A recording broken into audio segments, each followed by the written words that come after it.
There we go. There we go. Check 1, 2. KAM Thursday Night Live, Campaign Trail. Y'all see the title. Man, this is me personally. I cannot wait for Trump to retaliate against media censorship, against the mainstream or so-called fake news, and especially social media, as he was himself banned. He was banned and not only censored, but banned from social media as a sitting president. He was still in office. He was a president, and they banned him from Instagram, I think YouTube, Facebook, X or Twitter when it was Twitter. That's why dude even bought it and renamed it X. So I can't wait. This is his name and what he looked like. Brendan Carr. Brendan Carr. So he is allegedly one of the people that's trying to help dude drain the swamp and fight against the deep state. And the reason why, I got a personal interest in this is because social media, especially with people like myself, as a student of who I'm a student of, and the nation that I'm a member of, the most censored, the most media banned, media whiteouted people in the history of the United States. So for Trump to be on that same list, like I said, I don't say dude loves us and dude has our best interests, but his enemies are our enemies. And as wise military scientists, we need to be able to see the value of that. If our greatest enemies and the people that try to sanction us and starve us out and silence our voice and do all of the stuff that you seen they did to Trump, it was the same people that do that to us. Same people that do that to us did that to him. But he got the complexion for the connection, and he can do something about it. He can retaliate in a way that we can't. So why would we be upset when we see him getting his retaliation on? So I'm super excited about that. And that's one of the reasons why I even wanted, before we got the orders and instructions to not respond regarding the campaign and the election results.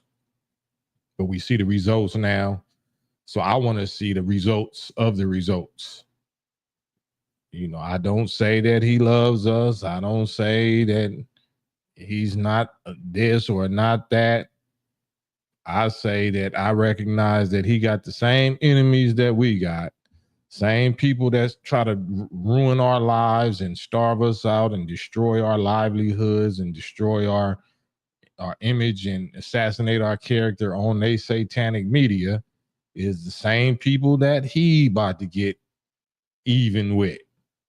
Y'all don't love that? Y'all don't see that as a good thing? Just because y'all don't like him because you let that same media put an emotional battery in your back and say that he was the boogeyman, he was Hitler, he was super bigot, super racist, but you can't show no receipts of him being no more bigoted or racist than any president before him. So now, I'm speaking for, like I said, I'm a content creator now. I'm a YouTube, stuff get censored and canceled and pages get shut down and all that because it wasn't because I was lying. It wasn't because I was calling nobody out their name derogatory. I wasn't twerking, showing no soft pornography. I wasn't saying nothing that all these people on the line, talking violent, snitching, paperwork parties, all the madness that's going on, all the rainbow freak offs, all this. I wasn't saying none of that.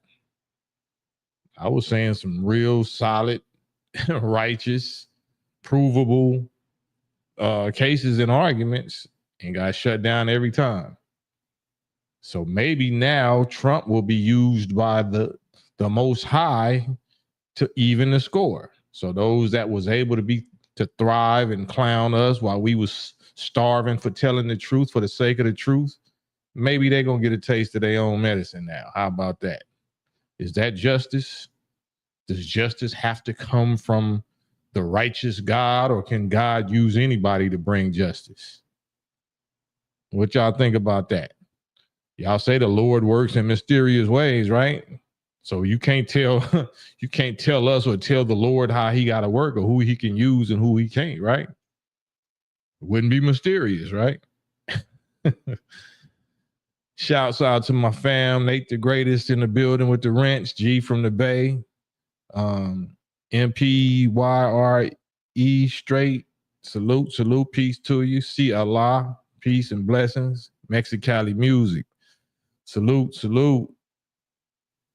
Oh, there go Gooch the Great right there. Gooch the Great. Brother Abdul Akbar, NR International, salute, peace to you, tapping in, salute, and Gooch. Big bro Yusuf Arline, walaikum salam, Nate the Great, Gooch, MT,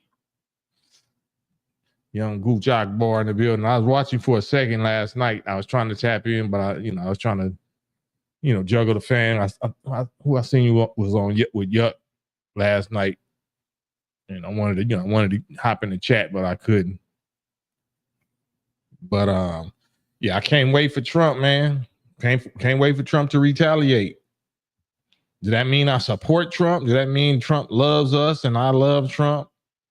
Nah, not necessarily. We don't have to love somebody to respect and appreciate and be thankful to the God that you do love for what they doing. Right? Does that make sense? Salute Aaron. Walaikum salam. Top. Aaron. Yeah, let me see. Let me hurry up and put this StreamYard link up real quick.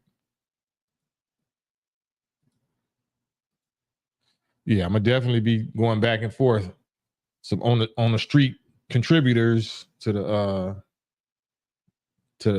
Wonder Twins show. Y'all support and subscribe to Wonder Twins, Gooch the Great, and Yuck Mouth from the Loonies on YouTube.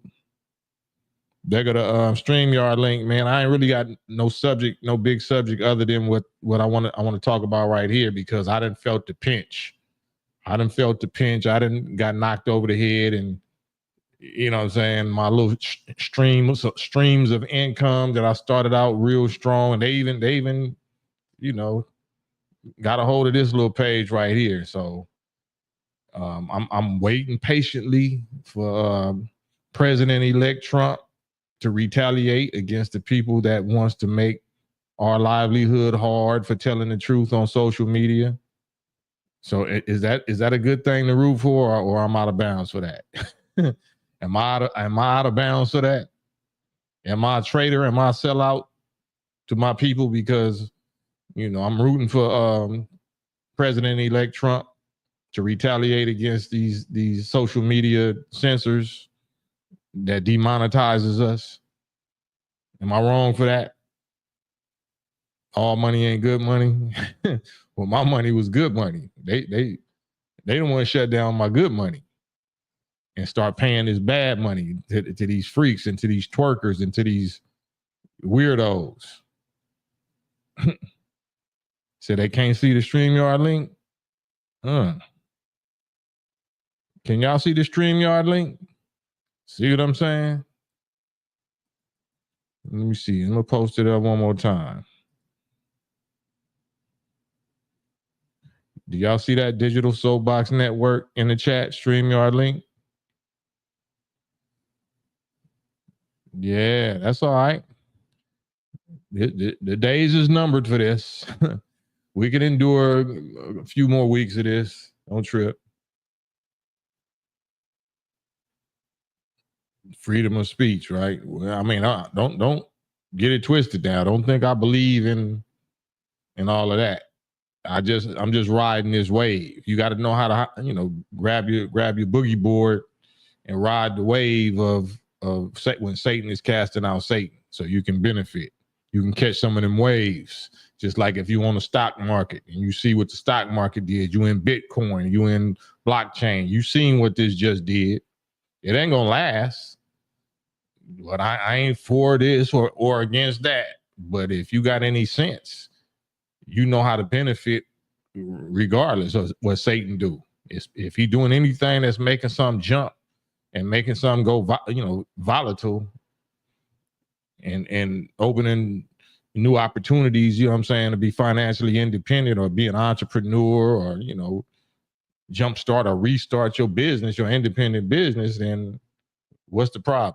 Y'all too much in y'all feelings to see that, to know how to do that? Like F that. He a bigot. I ain't finna benefit off nothing he make available for me. He said, I ain't riding no wave from a bigot wave. I ain't riding no bigot waves. Your whole life been a bigot wave. Your whole life in America been a bigot wave. Knock it off.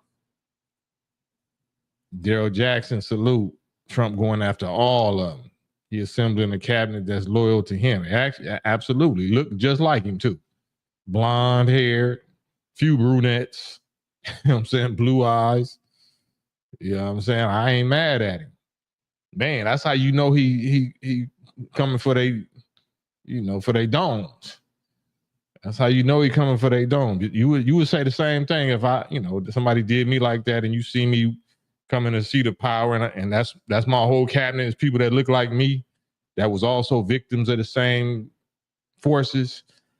You know what he's gonna do. That's why they got to kick off this war stuff. That's why they got to try to provoke Russia and provoke Iran and all that. They got to kick off something. So dude ain't gonna be so Orange Man ain't gonna be able to smoothly get rid of them. He gonna have his hands full. They want him to have his hands full with Russia and with Iran and foreign wars or whatever, so he can't focus on them. That's always Satan playbook. That's always the Bobby Boucher, you know what I'm saying, water boy playbook, this small cap playbook. Start wars somewhere else, you know what I'm saying, tell lies or provoke something and create wars or whatever and have the other people fighting and deleting each other so you could sit back, you know what I'm saying, and avoid and avert your accountability. But that ain't working today. That's not working today. Ken Watson, salute, bro. C, salute. Yeah, they say they see it. They see the link. I'm talking about the Streamyard link, not the Cash App, PayPal link, but the Streamyard link. Just in case anybody want to hop on and, give your thoughts, give your views, ask some questions, blow some smoke, blow some steam, cut some of these fakers out, whatever you want to do. MT Trump is going to make America healthy again. Nah, he ain't going to do that. But at least we can benefit from that attempt. If him or RFK, Jr. is trying to attempt something like that, they won't be successful. But we can benefit from their attempt. Yeah.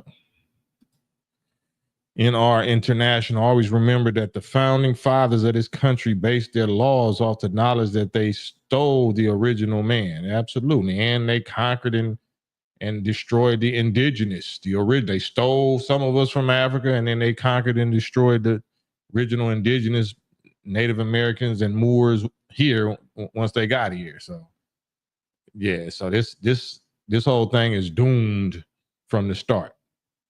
The way that it was established is what's causing is doom. Is absolutely doomed. And we are at the doomsday point. You know what I'm saying? It ain't no stopping it. Nobody can save it.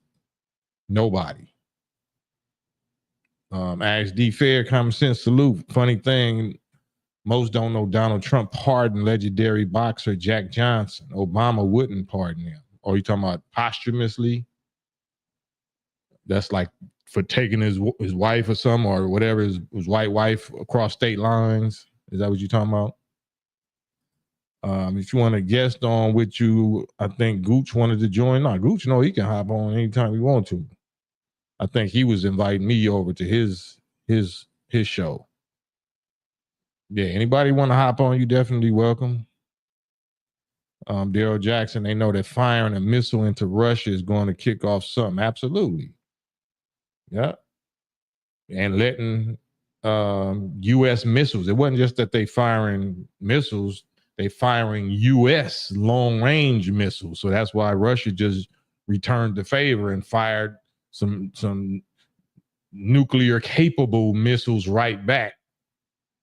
You know what I mean? So that on top of the recent news of Netanyahu of Israel getting officially charged for crimes against humanity. So he's wanted. There's a warrant, an international warrant out for his arrest, and him and his few of his little cabinet members for what they did in response to October 7th. So it's all going down. It's going down in the DM. It's all going down in the DM. And I'm here for it. But first things first, you know, that's foreign. We talking about domestic retaliation. I want to see the house get cleaned up first. I'd love to see the Hatfields and the McCoys going at it. Big brother against little brother, Satan casting out Satan, especially if big brother was doing us the same way they was doing little brother. That's why so many black males voted for Trump. We not blind. We recognize 1,000%. I don't care about none of the emotional propaganda they was trying to hit our women with. We absolutely recognize what they was doing to Trump as what they've been doing to us our whole life as black men in America.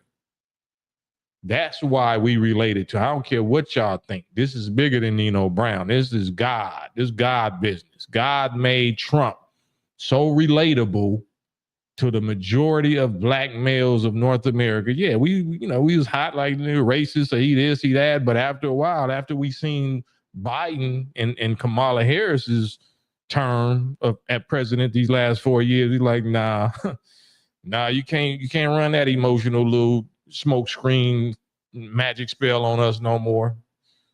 I'm feeling this orange dude. I'm seeing how they playing him. I'm seeing what they doing to him. They trying to do everything that they do to us. And he just had the connection and the bread the complexion and the bread for the connection. So he's not retaliating for our sake. He's retaliating for his own sake. But we're going to benefit from it. Y'all ain't with that? Ain't nobody with that? Y'all ain't want to be a part of that? All right. So I guess every policeman that you call, every white sheriff, every fireman, every paramedic that you ever called love black people, huh? Every operating room surgeon, that ever operated on you or your mom or your family, they love black people, huh? All right. Okay. Okay. You just gonna single out Trump, right? Okay. Right. MT is going down like Shelly Sale said. Yeah. Man, I'm just saying, if we too emotional to mature up and see what's really going on and see how it can benefit us, then we deserve to get what we get. I keep saying it is fascinating. That's how I know it's some magic spell, some last hypnosis magic spell that been cast over us for us to get emotional about presidential voting, emotional about the past candidate that just lost. That was fascinating, but it wasn't more fascinating than the Fauci juice. I have to say, in my whole life, the most fascinating proof that we was totally hypnotized, totally misled, totally brainwashed or brain dirtied is when I saw us choosing Fauci and Biden over your own history and over the minister that warned you against that. I said, wow, you got the history of living through slavery. We didn't have none of that. We didn't need none of that. We was living until 100 and some years old, the worst food, the worst living conditions, the worst stress, under the most trauma. We ain't never had no problem like that.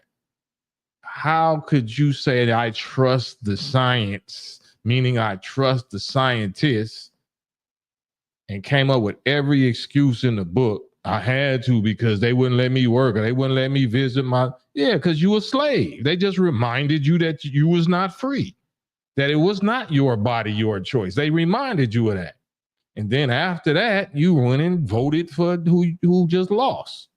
I was like, wow, man. So, you know, I can't be emotionally attached. I have to just call it like I see it and make the necessary preparations and take the necessary precautions that I understand, that I see and understand. And just like with the election, no matter who I think or I want or whatever I think I want, I'm not going to celebrate about it or I'm not going to grieve and complain about it. It just is what it is. Neither one of them is my people. Neither one of them is my party. Neither one of them is my candidate. Neither one of them is my savior or my leader. So it just is what it is. How can I peep, you know, the wave and ride it and jump on the wave of whatever they doing to each other or against each other, like these small caps been doing to us. They leech on us and attach themselves to us for the last few thousands of years, especially during the transatlantic slave trade. So maybe it's time. Maybe this is your Lord turning the tables and allowing you to do the same thing. Why are you getting emotionally attached to either side when you know their history, you know their current position towards you? You know what I'm saying? Do you support reparations for Black people? Do you support reparations for Black people? And what is your position, Mr., you know, President? I'll be damned. I'll be damned. Quote, pardon me, quote, I'll be damned if I feel responsible for what happened to Black people 200 years ago or 300 years ago. Wow. Okay. You be damned. That's for sure. But that's who we voting for. Do you support reparations? No. I'm not going to sit here and say blah, blah, blah. No. But that's who we going to break our necks and get emotional and fall out with our family members, fall out with our spouses, fall out with our homies, our day ones, fall out with our co-workers, our bosses, our employees over that. That's when I knew that it was a lost cause. That's when I knew it's fully separation time. Fully time to separate the wheat from the tare, the sheep from the goats. You know what I'm saying? It's division time. Time to divide. The house is already divided, like Jesus said. Think not that I come to bring peace on earth. This is Jesus talking, if y'all into that. No. I came to bring division. I came to bring a sword and division. And from this day forward, the mother is going to be against the daughter-in-law, son against the son, the father, and the such and such. And they of a person's own household going to be their worst enemy. Two will be lying in the bed, and God going to take one and leave one. So if you into that, you know, religious stuff, we see it's fulfilled every single moment of the day now. So if you had any sense, you would not be emotionally invested and attached to no beast, you know, political party. And if any Black, you know, if any of our people is promoting like, yeah, they're going to get in there and they're going to change it from the inside. You know what I'm saying? Yeah, well, one of us is in there. You more delusional than anybody else. That's called the White House for a reason. It's not just the house. It's every nail, every plank, every piece of glass. It's all saturated with white. Not just that dude in the Oval Office. You know, every fiber of that whole institution is exactly that color that they say that house is. It's for them. And that's not a bad thing. You know what I'm saying? If they conquered, they came here and conquered. We shouldn't worry about what they conquer. We should go conquer for our own selves. We should do what Israel did or whoever else, everybody else is doing.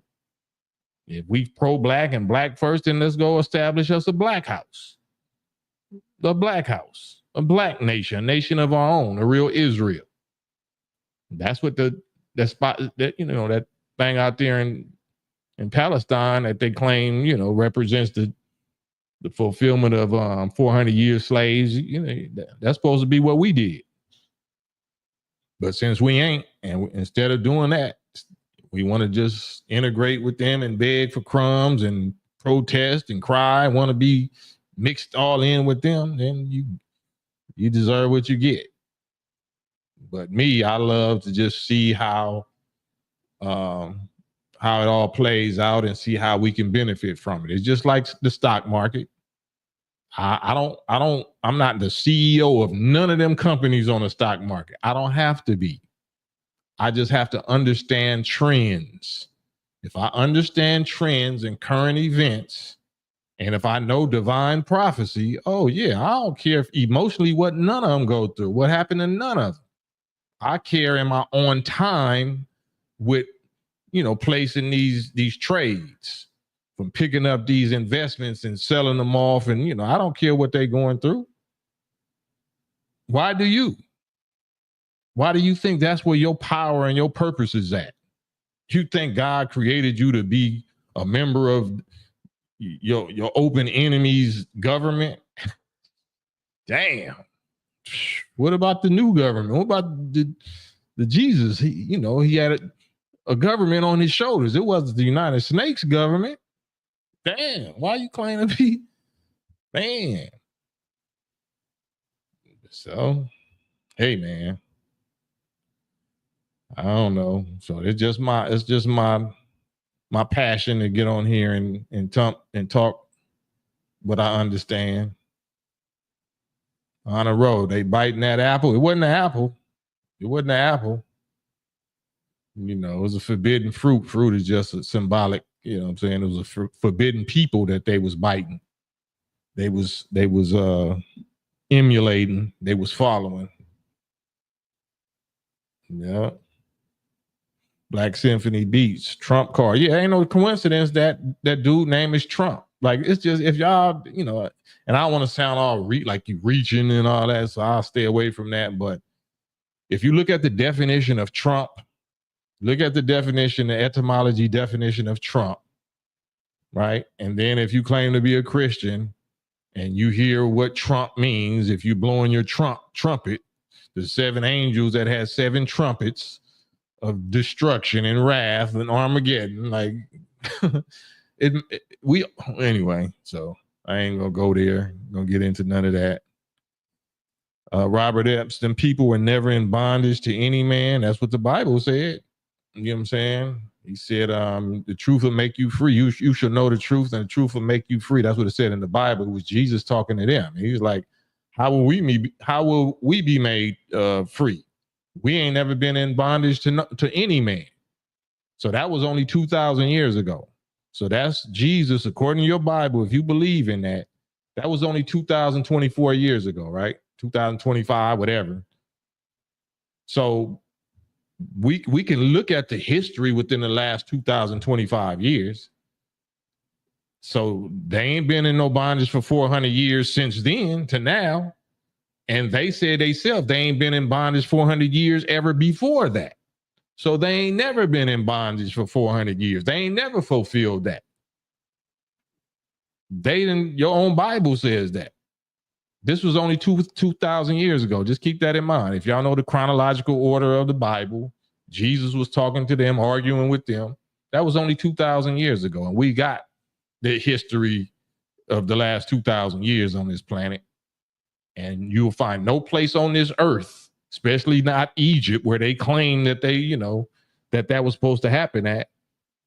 No history whatsoever of them people ever being in bondage in Egypt or nowhere else overseas. Because the books say, you know, they was taken overseas to a strange land that was not their own and was afflicted in bondage for 400 years. That didn't ever apply to them. Even if they did a few hundred years, it wasn't in no strange land. It was in their own land. The only ones that was took overseas and in bondage in a strange land was us. It was us. Identity jack. That's what that is. Identity jack. Identity theft. You know what I'm saying? And these are the same ones that claim that we brothers in the struggle. You ain't never heard them promoting, you know, anti-white supremacists. Like, y'all white. How are you now all of our sudden our brothers in the struggle against white supremacy? Like y'all, like we can't see, like we don't got eyes. So you saying Jewish, you know, Ashkenaziness or Zionist Jewishness is not white? And there's no white supremacy in that. Like, who y'all think y'all talking to? I guess they so used to the spells and the magic, witchcraft, sorcery, you know, working so tough, they don't realize that, you know, the spittle is, you know, is you know, we can see him. We can see you, like y'all Satan's, like we can see you. So that's why they panicking, because they own little brother who they was lying to and using as, you know, disposable diapers, thinking that they was going to share equal with their big brother once they conquered us and conquered everything. Then they see, oh, like they treating us like the ninjas. They lied to us and sacrificed us like they did the ninjas. And so they like, nah, we ain't having that. So it's the Gentiles, it's the non-Zionist, you know, Europeans that Trump represents. It's that old Hatfield and McCoys, or that old, you know, so-called alleged Nazi versus, you know, them people. And I'm so tired of not being able to say that. That's why I can't wait for Trump to jump on in and change that whole little FCC thing around so I can say the full words and get paid for it. Get monetized for, you know, talking against his enemies. Might get rewarded, right? So I might get my own show. Trump might actually like people like us, right? Because he's wise too. He ain't in his feelings. He ain't in his feelings. Dude is a real don. He a real boss. He is not in his feelings. Yeah, Fred D. Salute, Fred D. So, you know, those of us that's too emotional and too, I you know, for whatever reason that you emotional, that's crazy to me. But, you know, I'm not. Once you had to live at the bottom of the well, once your own people sold you out, once you didn't suffer everything they got to hit you with, including the kitchen sink, you know, I done got all the emotions burnt up out of me. I done got all of the feelings and emotions stomped up out of me by my own people. I done got sold so many times, sold out and left for dead so many times. So it's not even bitter. It's just, I'm just neutral. It's just like, whatever.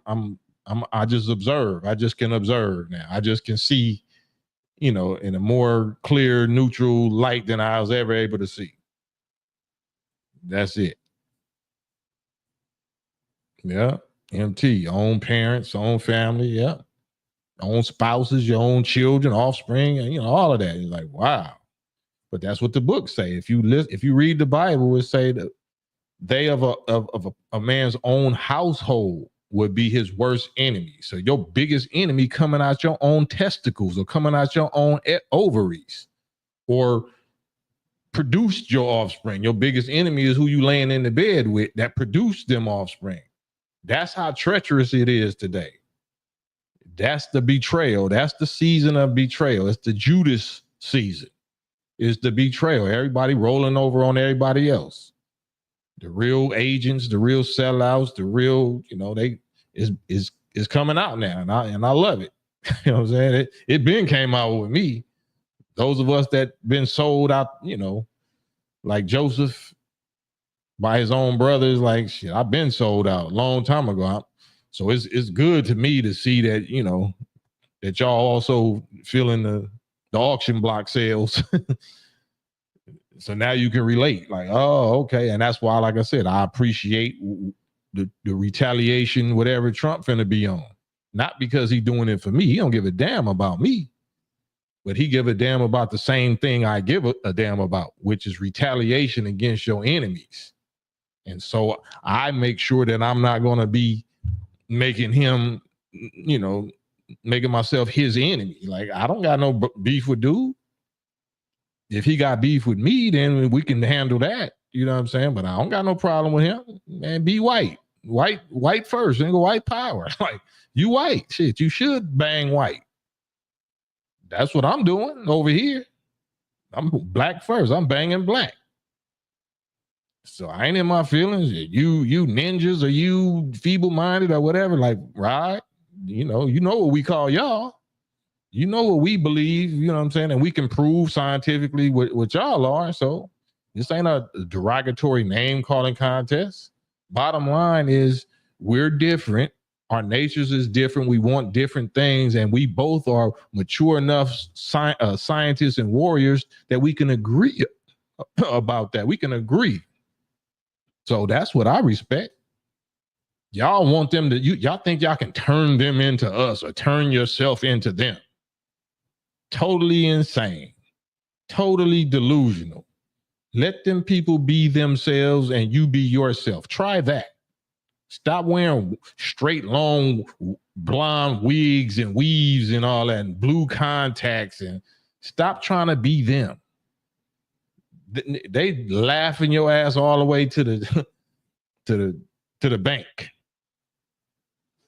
I just be feeling so embarrassed and so hurt for my sisters, like just in public. Like, when the last time y'all seen, just on regular in general, you go anywhere, you go in a corporate office, you go in a hospital, you go in a lawyer's office, you go see the judge. If it's a white lady judge, did she ever got an afro wig on?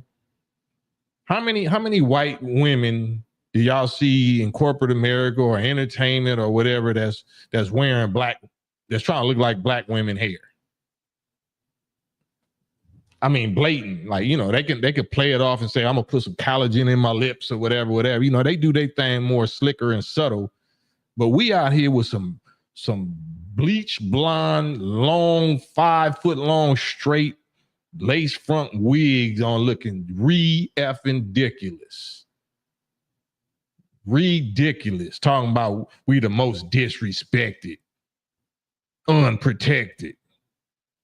You don't even love yourself. How I'm gonna love you? You don't love yourself. I put all kind of love and energy into yourself just so you can run and give yourself to the slave masters or something. Anything I give you, you're gonna give it to them because you love them. You want to be them. You want to be with them.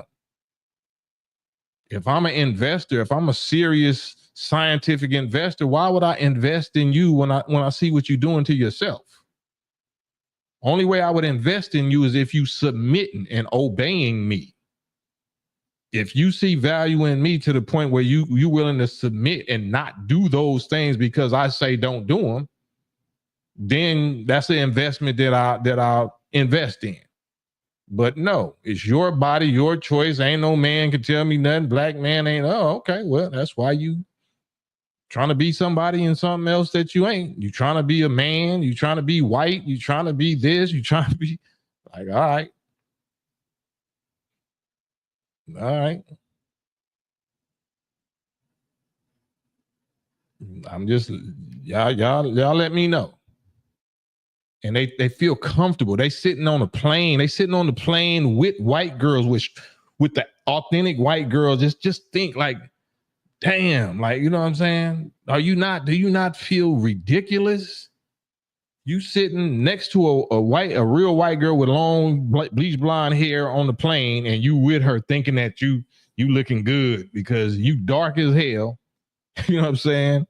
You got kinks on the back of your neck. You got kinks right there in your edges. but you feel good and you feel comfortable and pretty because you got a long, just ridiculous looking straight blonde wig on straight, and you keep touching on it and touching on it, sitting and actually trying to have conversations with an actual blonde hair white girl. Just have no clue how insane you look, how ridiculous, how embarrassing, cringe that is. And they not gonna say nothing to you. They just gonna be like, it is out of our damn mind. Right, that they paid thousands for, right? On a road that they paid thousands for, weaves and wigs.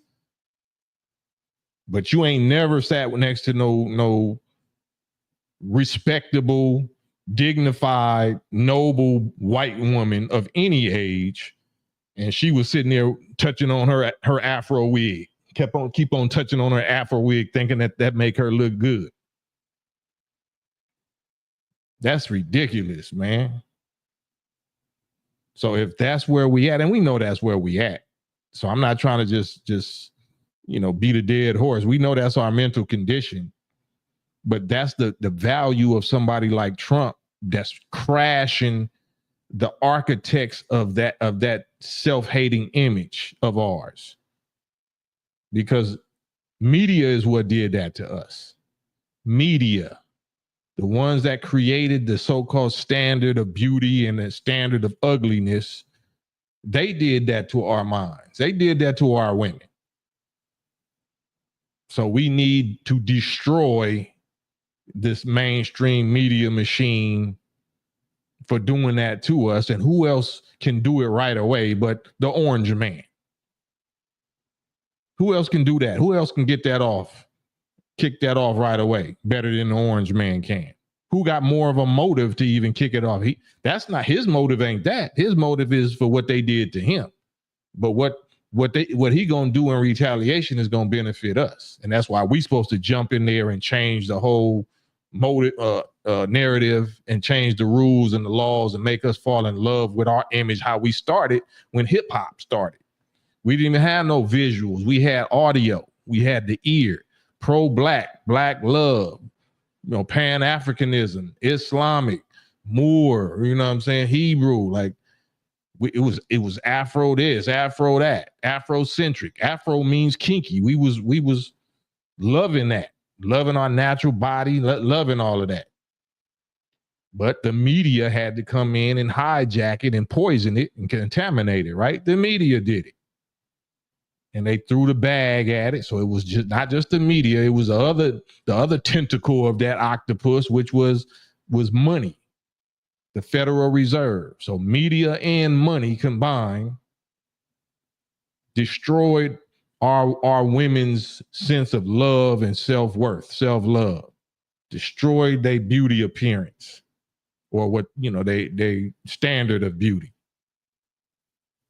Well, y'all men was y'all was liking it like, well, we was destroyed too. It destroyed the males too. It poisoned our minds too. But there's no spell, there's no sorcery, there's no magic stronger than a black mother teaching her black son and her black daughter self-love. So that couldn't work on us if our mothers would have taught us right. Sorry, but not sorry. The first teacher of human life. You train a child up and teach a child up in the way that they should go, teach them who and what they should love, then they won't get wiped out by these witchcraft spells. They might get affected, but they ain't gonna get took out like this. We're all the products of our mothers. So, women's, there's your sisters, the black woman is God. Okay, God. Well, that's the reason why we in this condition. And if you God, then you the giver and the first teacher of human life, then where's your accountability? Why is it the man's fault? We was raised by women, single mothers, that didn't teach us that we supposed to love black, natural, kinky hair and afros and whatever. We seen you getting weaves. We seen you getting your hair pressed. We seen you getting everything but your natural hair done. That's what we seen. So whether it's direct or indirect, conscious or subconscious, you taught us that. You taught us to love different color straight hair. Right? How you gonna blame that on the men? We just want the box. We want the love. We want the pleasure that come from whatever you are. We didn't have that problem for the last 400 years in slavery. How did we get that problem once we got free? And once we got allowed to do our own free will, our body, our choice, once we was free, then we chose to want to look like white women. We chose to, to compete and listen to Susie or Becky or whoever.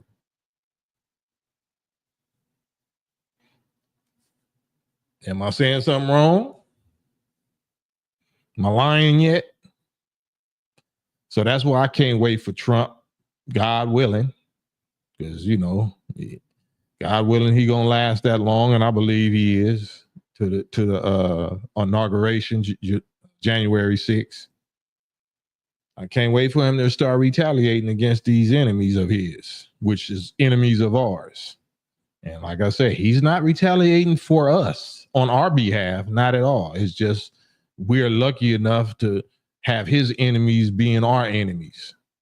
So he gonna go handle both of our enemies better than we can. But I warn us,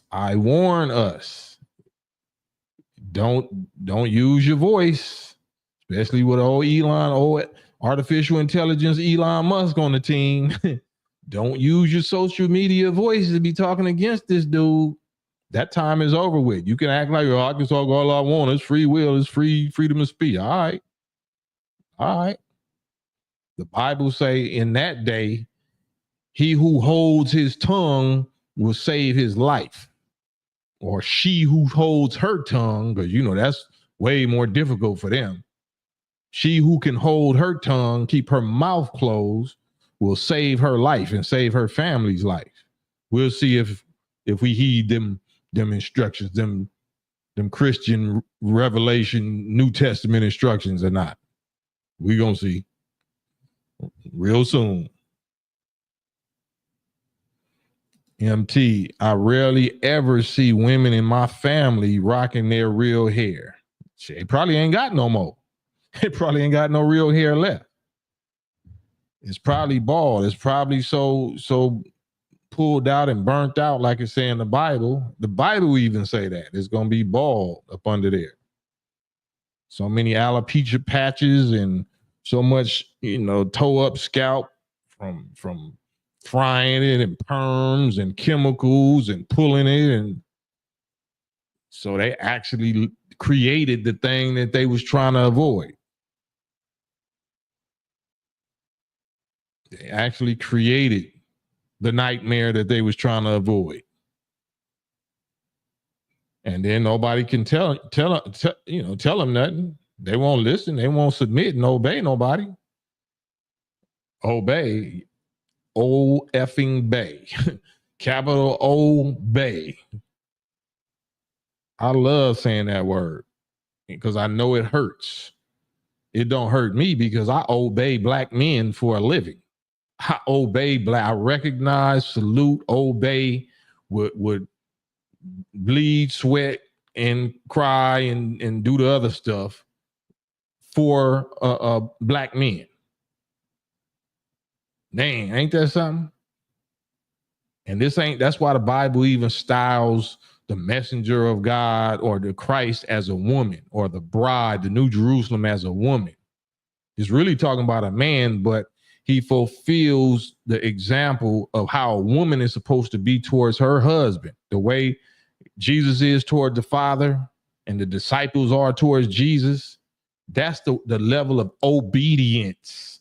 Obey a black man. Obey your man, your superior, that our women supposed to be having. If they so tough and arrogant and egotistical and whatever, misandrous, that they can't bear the idea of the word obey your man, like that's old school, old fashioned, that's why you crashing out. That's why they miserable. If you can't accept and take and agree that you should obey your man, then you shouldn't have one. That's why you don't have one. That's why you don't have one. Because you might got a dude, but that's not a man. If you ain't obeying him and he ain't requiring you to obey him, nah, y'all don't need each other. He probably, using you. He probably working you. He probably living off of you. You bringing home the bacon. He living in your house. You getting worked. You getting worked. Because a real man is supposed to make you relax and feel comfortable and feel secure. You can let down your guard because you know he a real man. Especially during a time of war. You don't know war. You don't know how to survive. You don't know war. He know war. Even if he broke. You can accumulate all the money and the luxury and all the cars and the shoes and the jewelry and all of that. What's going to stop any ninja from kicking your dough in and tying you up? You don't know what to do about it. I got a gun. What you don't shoot. Well, I go to the range. That's not shooting. That's just like somebody punching on a punching bag. Like, I know how to box. Nigga, you ain't ever boxed in your life. You ain't got hit yet. Punching on a bag and shit and doing shadow boxing, that's not fighting. You don't know how to fight. You don't know how to fight until you've been fighting. You don't know how to shoot. I got a gun. You ain't got more guns than the people that's flocking, that kicking in them doors. They know how to use them. You don't. Them little Pookies and Ray Rays that you say they ain't worthy because they ain't making enough money. Guess what they got experience in? Guess what they got their PhD master's degree in? Kicking in doors and shit and taking valuables from people like you that don't got, because they know you ain't got no security. You don't know how to stop them. You ain't got no soldier. You ain't got no real man that's going to retaliate. Yeah. But you don't believe that season that we in. You don't believe that's the season we in now. And that ain't even talking about the Trump, the white militia militant people once they get going. And once they start targeting you and remembering, you was the loudmouth boss chick that had so much to say against our leader. They look at Trump like we look at Minister Farrakhan. So if you hear me talking all the stuff that I'm willing to do and have done and riding for my leader, you think they think different about their leader? And you think you got the backup? You think you got the artillery to be talking ish about their leader like that publicly? Oh man, y'all just clueless, man. Y'all are clueless. And I'm telling you from a black male warrior and soldier point of view, the people you playing with is beasts. They cold-blooded, reptilian. They gives no Fs. And you think you could play with something like that? Oh, watch the demo they finna put down. Watch how in check they finna get all these loudmouth tough chicks. It's gonna be brutal. It's gonna be brutal, man. Fred D. I'm saying. But if you've been funded and sponsored all your life or for the last few decades and welcomed up the corporate ladder and given these grants and given these, DEI hires, affirmative action, this, just put up there like they really loved you. Yeah, the black woman. They was doing that because they was pitting you against us. That's all written also in the book. When the Pharaoh saw that the children, the slaves, had begot, it got to the 400th year. Now they was kind of waking up and a new leader had arose, Moses and Aaron, and was waking up the slaves and changing their religion. Then Pharaoh or the president and his chiefs or joint chiefs of staff said, come, let's deal wisely with them before they join on to an enemy of ours in a time of war and come against us, because we see them multiplying and waking up. So the wise plan they came up with is spare and spoil their women, their females. Spare and spoil their females, but kill the males. Kill the ninja males in every way possible, financially, spiritually, economically, you know what I'm saying, health-wise, literally. Kill them off, but spare and spoil, gas up they women. Make them think that they something that they not. Make them want to compete and get victory and rule over their men. And that's where we at. All as a plot to have us going against each other, to stop and slow down and stop our birth rate and our, depopulation, their depopulation agenda for us.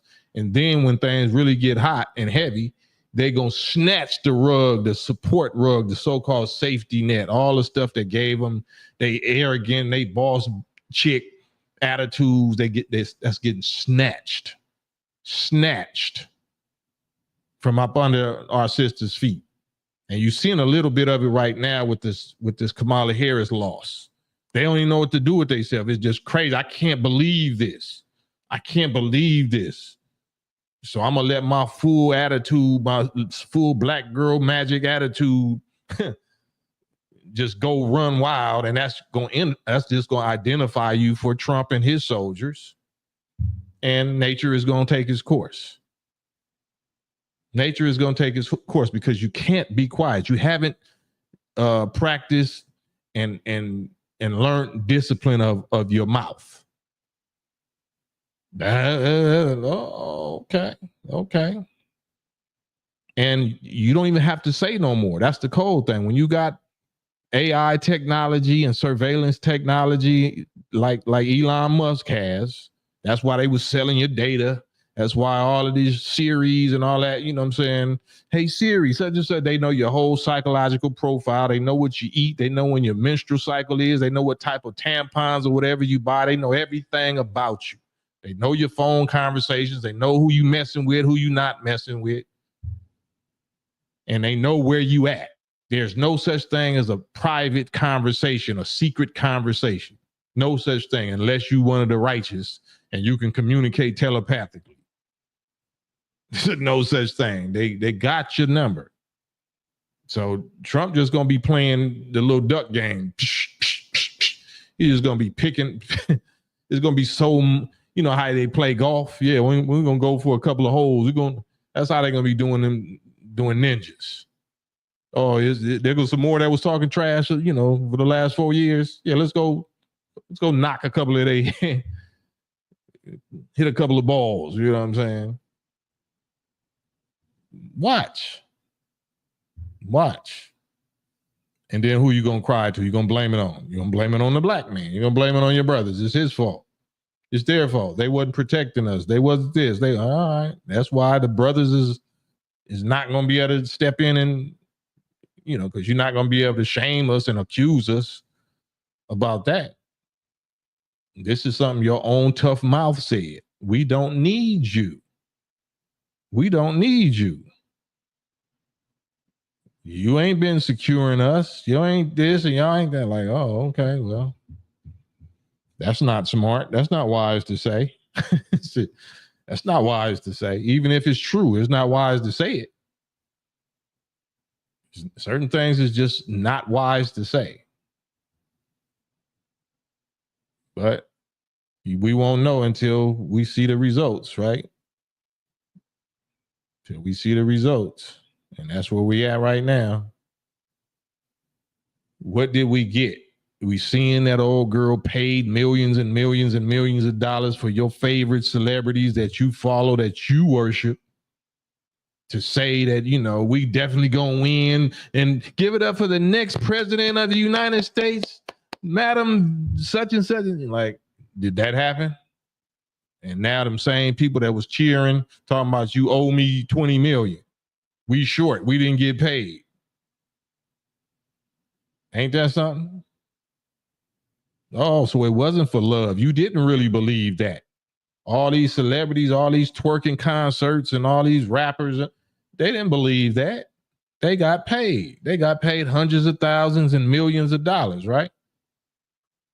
And you thought it was because they all believed in sister girl power, right? That's what you thought, huh? No, they believed in that bag they got that you didn't get. That's what they believed in.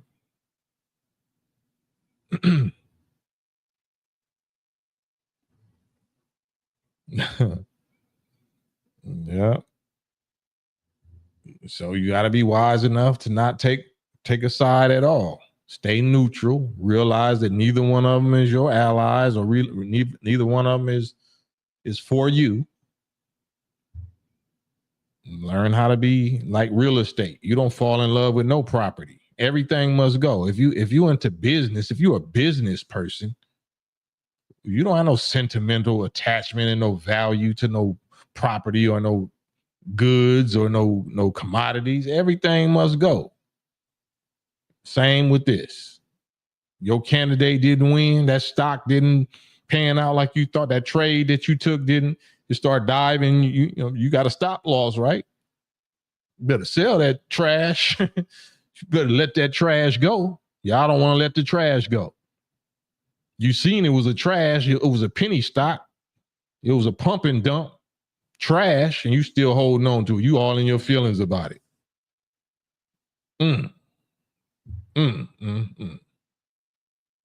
Man, I don't know how I do. That's rhetorical. I absolutely know how. But I understand that I've been a target. I've been a target my whole life, even talking like this and upsetting you emotionally. This is not me trying to rub it in saying, yeah, my man was Trump. No, Trump ain't my man. Trump ain't my man. Trump ain't for me, and I ain't for Trump. I'm for what Trump is going to do. I'm for what I know happened to Trump and who did it, and I know his nature and his mentality and his personality and what he's absolutely intending to do starting January 6th. I'm 1,000% with that. I'm 1,000% with the fulfillment of my Godfather's teaching, which is called the fall of America. And we know how, and certain instruments that's going to be used to cause the fall of Babylon or America or Egypt. All of these names, Sodom and Gomorrah, Rome, all of that is just different names for America, North America. But y'all thought something else. Y'all believed America was going to be great again. Yeah. Right, Ramadani. Business, never personal. And even if it is personal, it's still business. Even if it's personal, it's still business. That's how that go. Even if it's personal, it's still business. Yeah. Even if it's personal, I still can think through and past and above emotion. That's a real warrior. That's a real scientist. If you a surgeon, you are operating room surgeon, you can't be in your feelings. Just think about that. Just think how valuable it is to know how to rise above your emotions and your feelings to do what need to be done.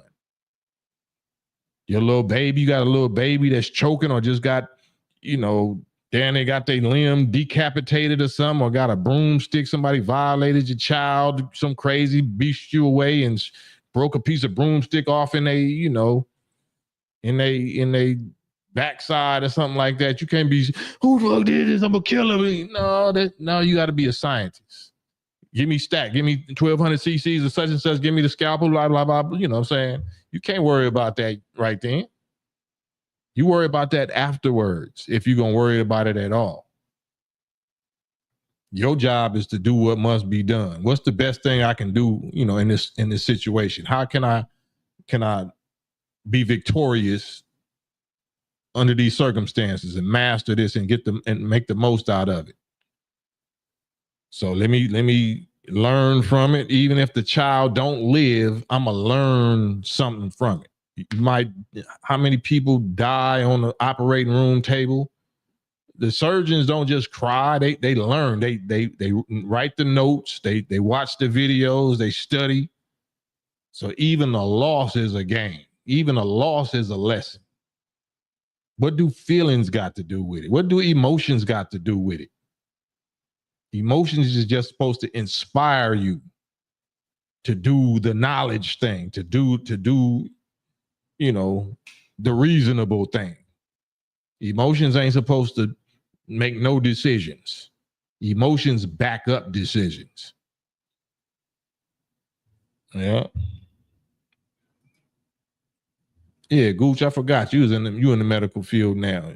Gooch say in the medical field, we're trained to eliminate personal feelings and emotions. Absolutely.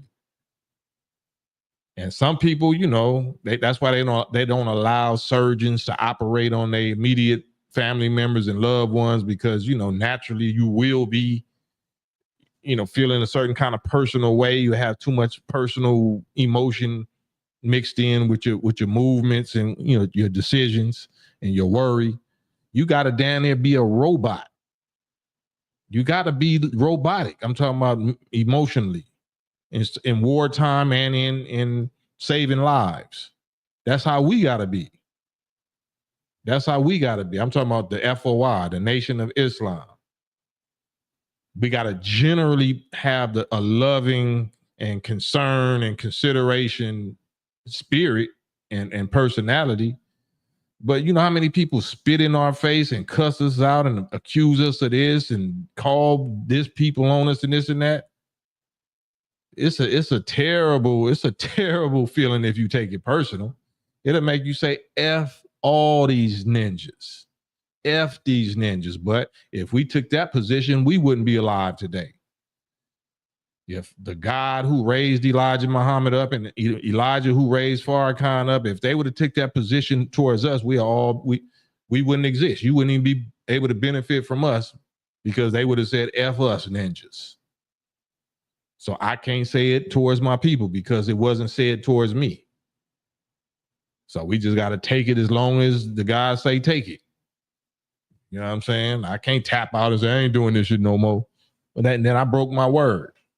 No, I got to do this until the God stop me. The God stop me, then it's going to stop.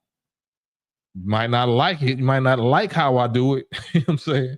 If I'm a fireman and you don't like the way I enter a building, you know, I might kick in your door. That door costs $10,000. Well, that motherfucker kicked in now, because I'm not here to worry about your door. I'm here to save your soul. I'm here to get you out this burning building. I'd rather just go down with my building. I invested here. I was born and raised here. And I'm like, okay, well, you can hop back in the fire after I save you. My Hippocratic oath right here is to get your ass out, even if I got to knock you out. Even if we're going to be enemies for the, you know, next few days until you jump back in the fire for whatever reason. On my watch, you know what I'm saying? I don't care about your feelings or mine. I said, my mission, my assignment for my Lord is to get you up out of there, to save you from what I see that you in or what you about to fall victim to. However you feel about it, that's on you. That's on you. And that's why they even be complaining and crying, and people that say that UFO, you know, UFO subject that they speaking so much about every day on the news and the government and the Congress doing hearings and confessions and disclosures. They talking about it's aliens. It ain't no damn aliens. It's us. But they saying that these aliens, you know, they probe us and they just emotionless and they're just cold-blooded and they just probe at you and do this. And yeah, because they scientists. They don't give a damn how you feel. You know what I'm saying? They know they could delete you if they want to, and you know they could delete you. You just terrified over the knowledge that another being, flesh and blood being, has that much power over you against your will. That's what you're terrified about. They can do that to you at will. At will. That's what's terrifying, because you are not free. You can't just do whatever you want. That's over with. That season and that time to let you do that and give you dominion, give us dominion and do whatever the hell we want, that's over with. It's law time now. It's law enforcement time now. And law ain't prison. Law is the nature of your, of your God. Your own being is the law. Your nature is the law. That's why you so miserable. That's why we so miserable, because we in rebellion against our own righteous nature. We want to experiment and do what the devils do. The devils make it look fun. Devils make it look so pleasurable. Devils make it look like you're getting over and you can get something for nothing. Devils make you think you can be lazy and greedy and lustful and you can just do anything you want. Do as you will. YOLO, you only live once. Yeah, you're right. And you finna live fast and die young. And they even make that look glamorous. Like that shit ain't glamorous. Once you at your last breath, you see how not glamorous that is. Yeah. But I appreciate being able to share these thoughts and sharing these concepts and these ideas. And I'm not charging no money. You know what I'm saying? All I'm charging is for you to pay close attention and respect. Just respect me. You know what I'm saying? Like I'm respecting you. Don't have to agree. Don't have to believe it. Don't have to follow it. All you have to do is listen. That's the beauty of it. And here is the Streamyard link. If anybody wanted to add on or ask a question or give your comments, what's your thoughts on the subject? What do you think about Trump retaliating in various fields, but especially in this field regarding media and social media, how all the truth tellers, if you really want to say something that you know is true, you can't even share it because YouTube or Facebook or Instagram or used to be Twitter would shut your page down and demonetize you. You was going viral. You was known. You known in the world, known in the streets. But now they can turn your water off. You know what I'm saying? They can turn your electricity off. Like, dude, this was my bread and butter.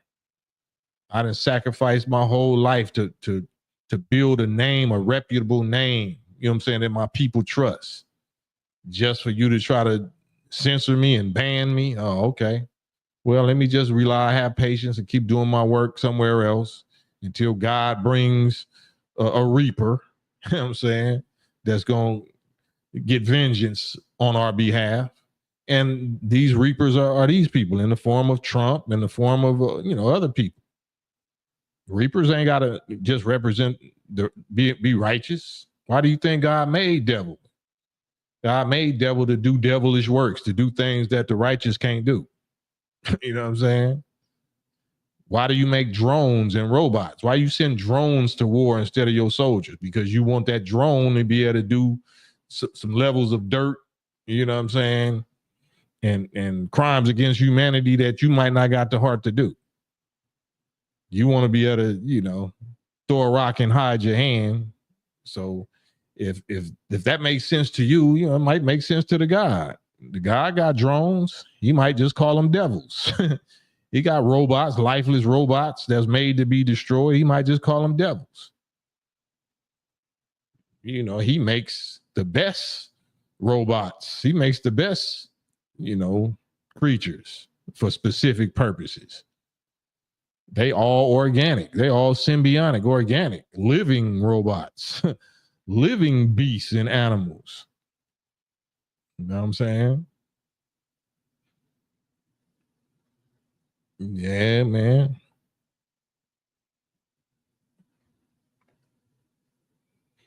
But yeah, I ain't gonna talk y'all ears off. If y'all don't really, got nothing to say on the subject. I just wanted us to keep our eyes open on what's about to happen and find a way to embrace.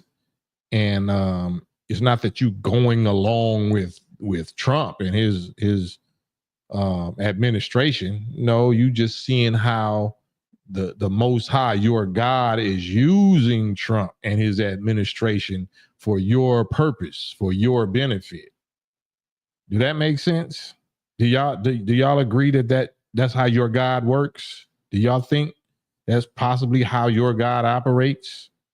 That he uses your enemies and our enemies for his purposes, as his instruments, as his weapons, as his tools for his agenda? You think possibly that could be possible?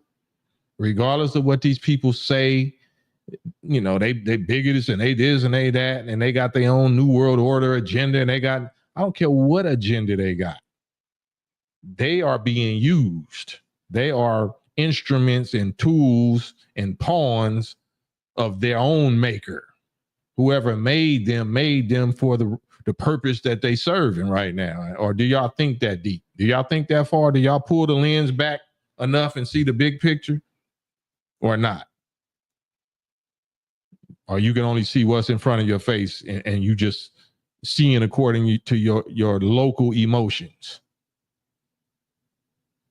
You seeing according to the local battery that get put in your back at any point in time.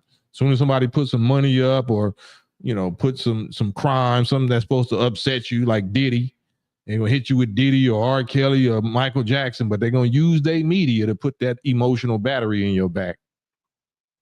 Then that's all you can see is right there, what's in front of your eyes, which is a lie most of the time. You can't see behind that. Like, what's the point of pushing them out as though they the masterminds of these type of crimes? And this is the Federal Reserve. This is the CIA, Central Intelligence Agency, Homeland Security, Department of Justice, FBI, all these most highly advanced, technologically advanced surveillance organizations on the planet in the history of this people's world, and they didn't know Diddy was doing what he was doing. Diddy is that much of a super genius mastermind. They didn't know what he was doing. He was outsmarting the feds. Negro, please. We don't think that deep. We don't look past the ninja that they putting in our face and the little false witnesses that's crying and saying he did this to me, or they could be real witnesses. But you get caught. We caught up in so much in the little female emotional drama of it that we don't even ask the question, where they come from? You know what I'm saying? How was he able to do that for this long? Who is his boss? Who is his superior? You know what I'm saying? But, you know, city to city enterprise say absolutely. Bobby Robertson still have clean black Grand National. No, I don't have that. Lance Carter, salute. What's up? Eric Swan, exactly. A whole club. It's not even a club. It's a whole world. It's not even a club. It's a whole world. That world does that. Right? Hollywood ain't a club. Hollywood is a whole, it's bigger than a community. That's a world. That affects the planet.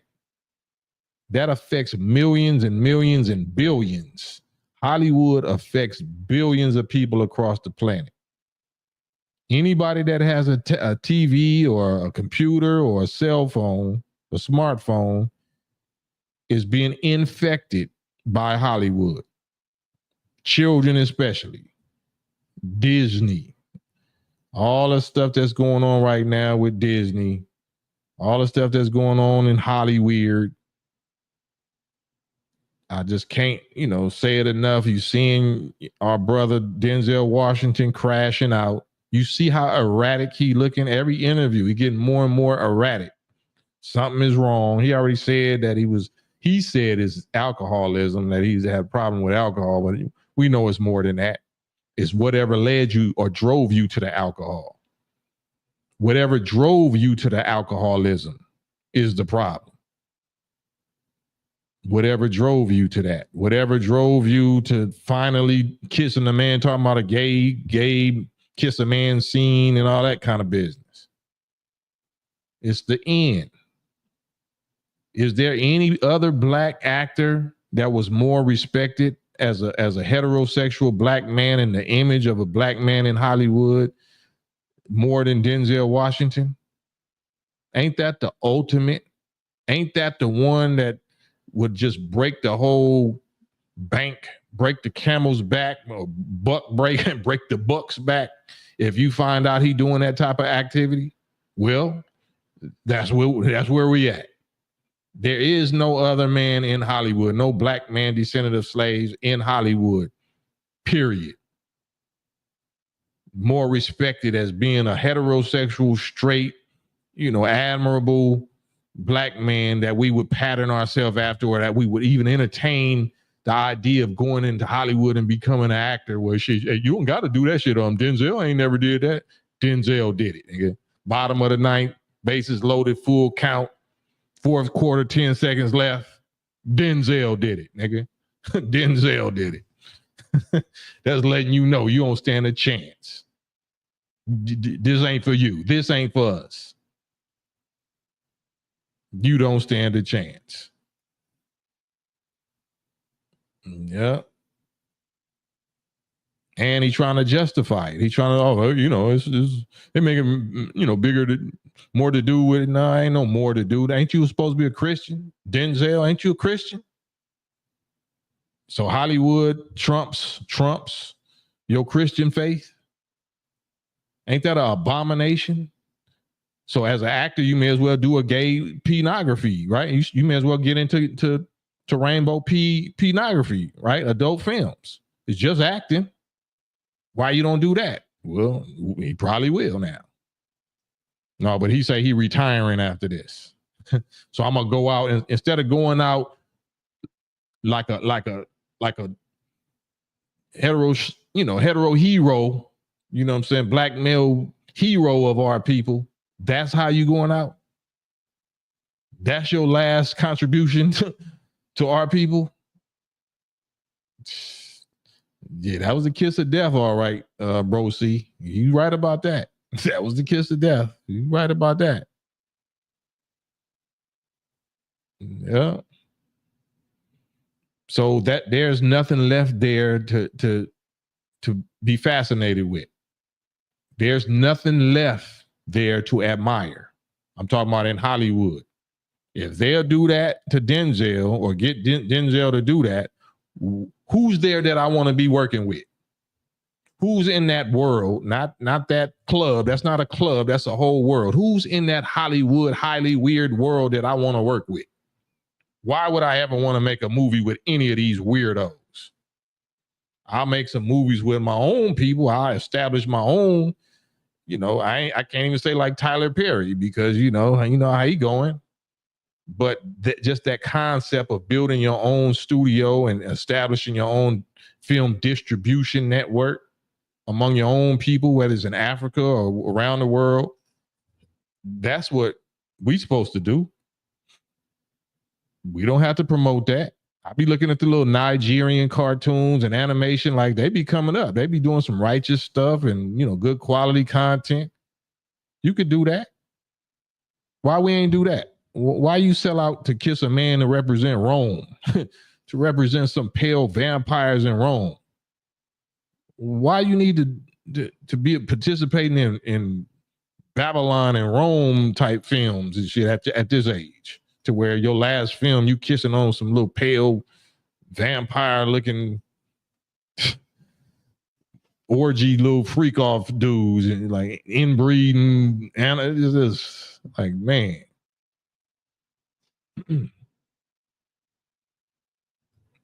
Robert Epps, they never made Sylvester Stallone do nothing like that. They wouldn't have to. I'm sure he probably did something like that on his own. They don't have to make their people do it. Their people want to do it. Their people want to do that. Don't get it twisted.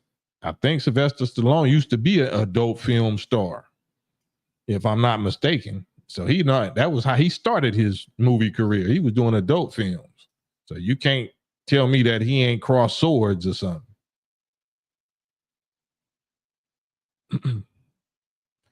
Bro, Cam, I'm very careful about what I digest into my spirit. I hear you. I heard that. Some things, though, like it or not, when it's warfare, is it's better for you to go on and expose yourself to certain viruses in a controlled way, in controlled environment, and immunize yourself with it, so it won't shock you. Because that's what I got to do with my daughters, my children. I can't just shelter them from this reality because they're going to get took over. They're going to get knocked upside their head by some little boys or some little girls that's fully into that. And they're going to take advantage of my daughters or my sons. So you gotta, hit them with it little by little and actually let that stuff get into their system and let it, settle in to where it ain't overwhelming them, overtaking them. Then let them see a little more, but then you guide them. So you're not letting it turn into a disease. Because if you don't do it, somebody else will. If you don't expose your children to that, somebody with more influence that's closer to their personality, closer to their age, closer to their peer group is going to do it, and they're going to F your child all the way up. All the way up. So it ain't about what we don't want to digest or the one we don't want to see. We have to, for our children's sake. We got to go scout it out and say, oh, damn, that's what these niggas doing. Oh, that's terrible. And I got to find a way to explain this shit to my little daughters. This is what niggas is doing. That's why we can't trust nobody just because they say they black, baby. Because they might be doing this and they might be trying to get you to do that. And they make it seem like it's fun. And they put it in Disney movies or they put it in little Girl Scout sleepover, your girls sleepovers and all that. Nah. You got to go study what the enemy is doing. And that's a whole trial within itself because that's corrupting your mind if you let it. I don't know if y'all remember it's an army dude. I forgot what army base. He was like a Middle Eastern dude, back decade or so ago when they was having like the Gulf War. And dude was from Iraq, but he was a therapist and he used to, he used to see patients and counsel patients like that was coming back with PTSD, like white American soldiers. And, he was listening to so many patients, you know what I'm saying? Come sit on his couch or whatever and telling him what they did to these little girls over there. Or they did this and blew their little bruise names out afterwards. Like, and he was hearing that these is his countrymen, his little countrymen, little boys and girls from his own country that he's listening to these, white Americans, army soldiers and Marines and all of that, talking about what they did because it's burdening their conscience and he hearing this every day. Guess what he wind up doing? So you gotta understand the mental health piece in this country. The majority of us are 5150 already, and they trying to normalize it, which is war. This is psychological war. This is warfare against sanity, against sane, righteous, natural thought and activity and lifestyle. You hear and you see so much of this, you'll understand why God say, I'm wiping everything out. You're going to understand the story of Noah and Sodom and Gomorrah and Babylon and Rome. You're going to fully understand why God did that. Because if you had the power, you would do it. Yep. So that's what you got. You got to be realistic today. You don't want to like, no, my daughter or my son ain't supposed to see that. Well, it ain't about what they don't supposed to. We wasn't supposed to be slaves for 400 years, but guess what? What's your last name? We wasn't supposed to be slaves. We wasn't supposed to be hung and castrated and all the horrific things that happened to us. But guess what? What's your last name? Same thing applies here. Same thing applies here.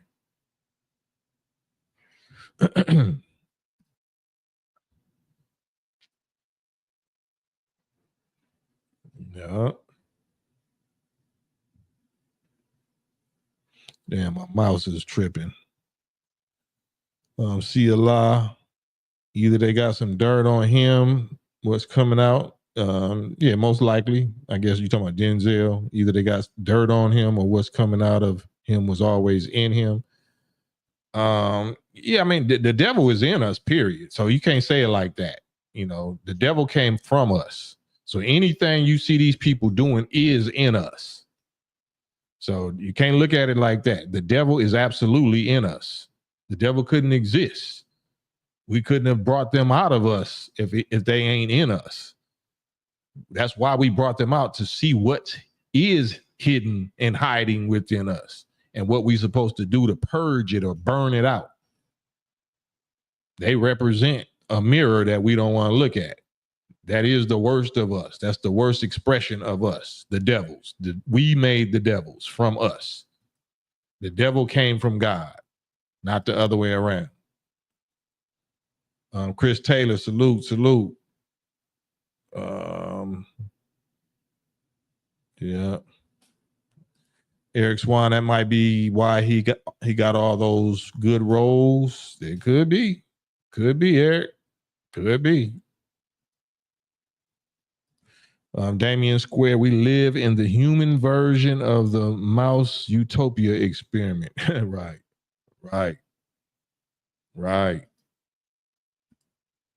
King Z. Walaikum salam.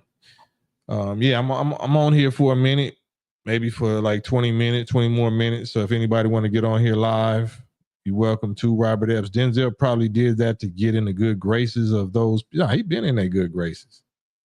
He saw what happened to Diddy, so he's scared that yeah, nah, he been in their good graces. He in their good graces because he made them billions of dollars. But at the end of the world, it's not about money no more. It's about an image. It's about destroying an image that's worth more than money. The true, righteous, respectable, admirable image of a righteous black man, a natural black man, is worth more than gold. Is worth more than all the money in the world, because it gives little black boys a natural blueprint or template that we suppose of conduct, manhood conduct that we supposed to live up to. But if they can crack that, if they can buck break that and rainbow sprinkle it, then that's worth more than money to them. And that's what they own right now. They used to value money. Money was what kept them in power, but now their spells is wearing off, so money ain't enough. They have to crack the image. They have to crack the image. They have to destroy and taint the image of us. Yeah. Wiley Transpose, salute. I'm in the bushes watching. I'm all right. That's all right. Spook that sat by the door. You know what I'm saying? You in the trenches, deep undercover. Salute. That's why they hated Malcolm. Yeah, they hated his teacher more.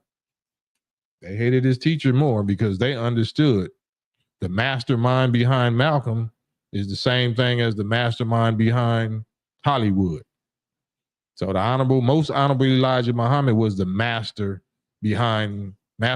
behind Malcolm, just like these small hats or the dragon is the master behind these devils.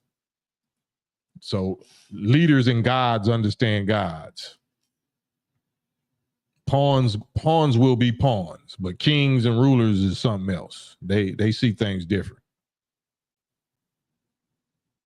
Yeah, raw music. They try to kill our God spirit. Yeah. Our God soul is not spirit. Spirit is just your emotions. Spirit just means emotions. They try to kill our God soul, our God mind and soul. But yeah, you're right, R.A., Rob Music. Robert Epps, why does he fear now? Since he's a big man? Because the devil taught him to eat the wrong food.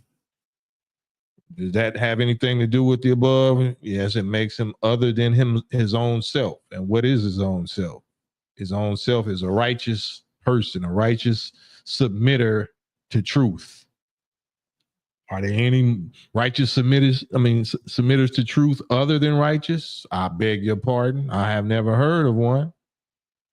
That's where we are right now. We are the righteous. And we are that anomaly, that people of God that have been turned into devils. And now we being turned back into our righteous God selves. So that's all. And that, that can be done with any race. Every race can do the same thing. That's why we have been brought to the bottom, allowed ourselves to be brought all the way to the bottom, and let the devil rule us, so we could show you by example. We can lead by example and show you how to resurrect and come back to righteousness from total wickedness, from total ignorance, from total mental death and destruction. We are the devils now. The descendants of slaves, we became the devils, and we were stronger than the European devils because we're naturally dominant, genetically anyway. We're stronger than them anyway. So when we become devils, we're greater devils than any white person could ever be. We're way more influential. So we mix in real God, divine soul, and movements and actions and gifts. We mixing our devilish men up with that. Yeah, so that's what we own. So once we stand back up and become righteous in spite of all of that, and conquer the weakness and wickedness and the mental death that we fell under, there's no excuse for nobody else. Everybody else can do it once they seen we do it. So for us, descendants of slaves, to be talking like this and not how we used to be talking and how we used to be destroying ourselves and just be feeble-minded sambos, and cowards and terrified, for us to have resurrected, back to manhood and on our way to godhood, that shows everybody, including white people, can do it. They just got to fight against their own weakness and their wicked nature. But we ain't supposed to fight for them. You got to do that fight for yourself. That's not our problem.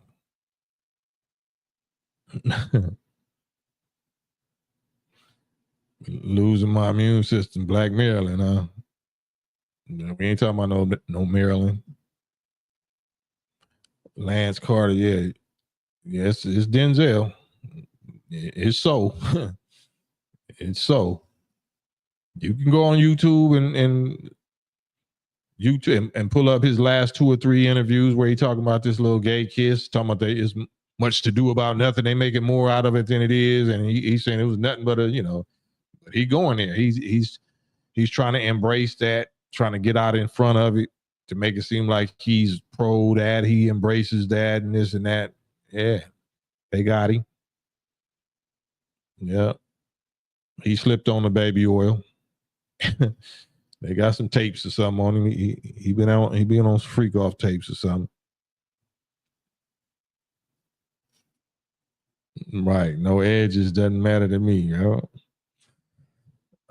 Ice cream trucks. What's up with it? That's crazy.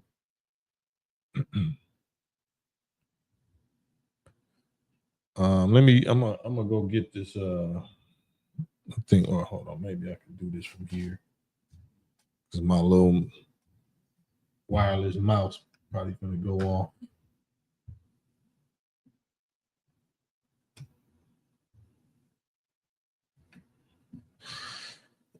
Yeah, I can't move the mouse for a second. So we just gonna chop it up. We're gonna chat for a hot second. Can y'all hit the thumbs up? Hit the thumbs up. Hit the like button. Anything y'all want me to talk about? Any questions, comments? Y'all dealing with any emotional relationship drama in your life right now? How many of us is dealing with some emotional relationship drama? You having drama with your spouse, your baby mama, your baby daddy, girlfriend, boyfriend? What's some of the drama that you're having right now with your significant other? Is it about money? Is it about cheating? What is it about? Y'all falling out of love with each other? Y'all got different spiritual viewpoints. Y'all want to raise your children differently than each other. Yeah, it's a lot of that going on. Farewell to the flesh. They say Venezuelan gangs are taking over the United States. Nah, they not doing that. Yeah, it ain't enough. That's propaganda. You know, it's a few of them here, but they ain't taking over nothing. Not no United States. They might take over a hood or some projects or apartment complex or something. They ain't taking over no United States. That's impossible. If that was the case, ninjas would have took over the United States. It's 50 million of us, and we got a reason. Widely transpo. I'm single, but I'm learning to focus on me and not taking on other people's problems. What does that mean? If you're a woman, I don't know if you're a Christian. I don't know if you know what your purpose for being a woman is. I don't think your purpose for being a woman is to focus on you and not take on other people's problems, especially if the woman is who produces human life, other people. You're not taking on other people's problems, but the purpose of your life is to produce other people and to raise them and literally take on their problems. So I don't know what you're talking about on that one. If you're a Christian and said that you was made to be a helpmeet to a man, help, that means he got problems that he need help with. So sounds like you might be going against your nature if you claim to be a Christian, Wadley. I don't know about that one.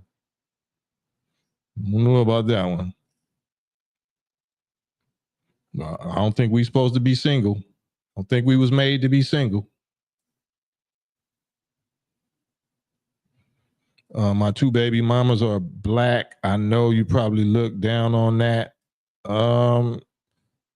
It ain't about me looking down on it. You just have to look at nature. Does nature look down on it? If you white and both your baby mamas are black, I would say that they wasn't taught a knowledge of themselves. They would not love themselves like they should. You know, true love, real true love transcends all color and race. But me knowing my people and my women, they're not choosing a white man because of true love and that's which transcends race. They're choosing, you know, white men for other, you know, self image reasons that, you know, that they have an issue with their own value and their own self image. So that's a fact. You know what I mean? So I'm not saying that's against you. That's a come up for you. If you white and you got a black spouse or black baby mamas, you came up. You won. I can't say that for them though. You know what I'm saying? I'm talking about biologically, naturally speaking. That's the most intelligent, you know, thing that that a European could ever do if he could get his hands on that. That's heaven. You know what I'm saying? But that's not the most intelligent thing that we should do. You know what I'm saying? That's as far as I go on that. And you know, I got a gang of homies that, you know, I got some white homies that got black spouses and all of that. And I tell them the same thing. They don't when it come down to it of stress and crisis and stuff like that. And they don't know how to handle, they don't know how to do justice to our nature. So, but you know, God allows what he allows. So many of us was products of that, and we became leaders and prophets and rulers and whatever. So I can't speak much more into that. Widely, I've helped so many people, but I'm having health issues right now. Yeah, I think all of us is having health issues right now. But I'm talking about in our prime, in our you know, in our prime years. You know what I mean? I'm not saying that you're worthless or, you know what I'm saying, you ain't of no worth or no, I ain't saying that at all. But I'm just answering your your comment. I have to hold you to your own words. I'm not saying nothing else but addressing what you said.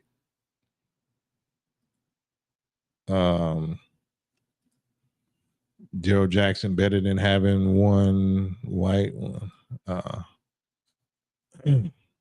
One is from Nigeria, one from Long Beach. Yeah, I mean, you know, it is what it is.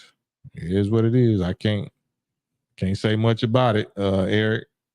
You know what I'm saying?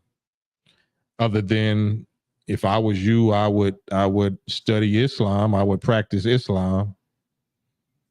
That's your saving grace. I would practice Islam because the prophet of Islam, the last prophet of Islam, the last prophet to this world was Prophet Muhammad of Arabia.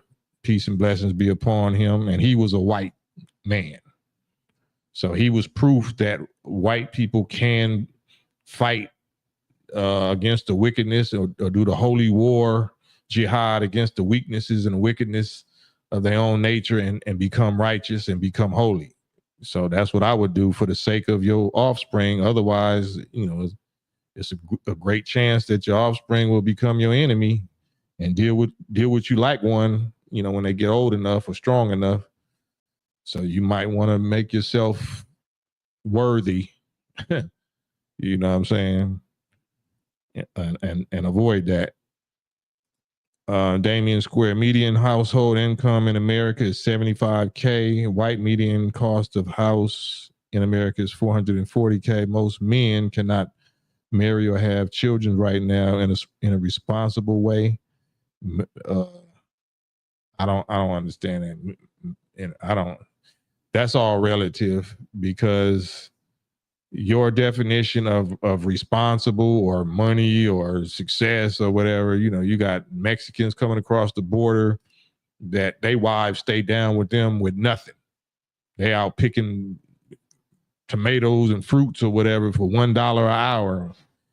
And they wife ain't complaining. They wife staying down with them, helping them pick, you know, going out there helping them do it.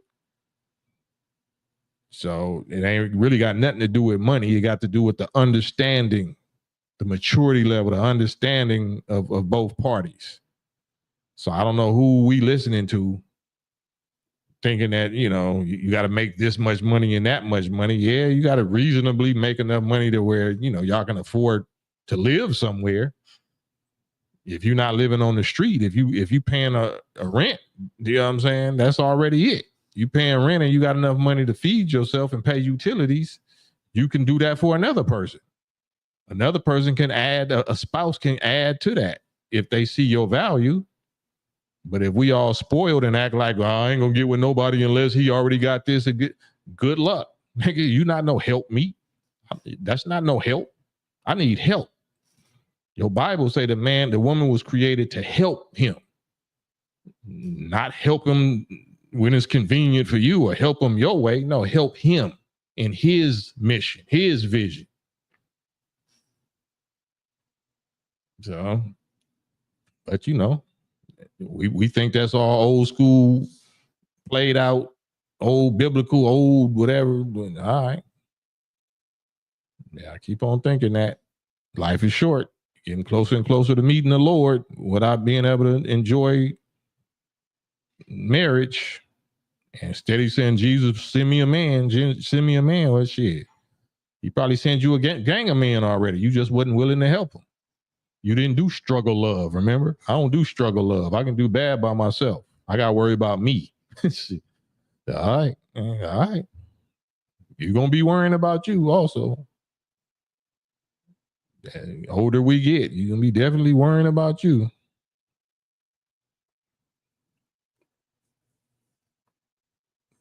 Man, also, where's my, you know, for my moderators, I gotta do this. Because as much as we definitely want you to like and subscribe, but it's Hotel 7 over here also. So help us keep the lights on, you know what I'm saying? If the Lord puts it on your heart, you know what I'm saying? I'm going to still do my thing, but I definitely appreciate y'all support. Mr. Brooks, salute. Yeah, I'm here for 10 more minutes. I'm going to get off of here at 2 hours, at the 2 hour mark, because my mouse's battery is dying. And it's already 12, dang, 9 o'clock. But yeah, man, that's a good piece. I mean, especially for us males to talk about relationships and what the reality is and what's expected of us as males. You know what I'm saying? And how we supposed to choose a mate. We don't choose them based on how they look. You know, we don't want them to be ugly and then like out of shape. You know, so looks got something to do with it. But you choose them based on their willingness to help. Their willingness to help you your way, not their way. Their willingness to help you your way. That's how you choose a woman. All men that's listening to me. That's how you choose a woman, based on her willingness to help you your way. Also known as cooperation, also known as obedience, also known as submission. You have to give her some or show her something worth submitting to. Not just because you a dude. Now she ain't submitting to your gender. She's submitting to something that you already showed her.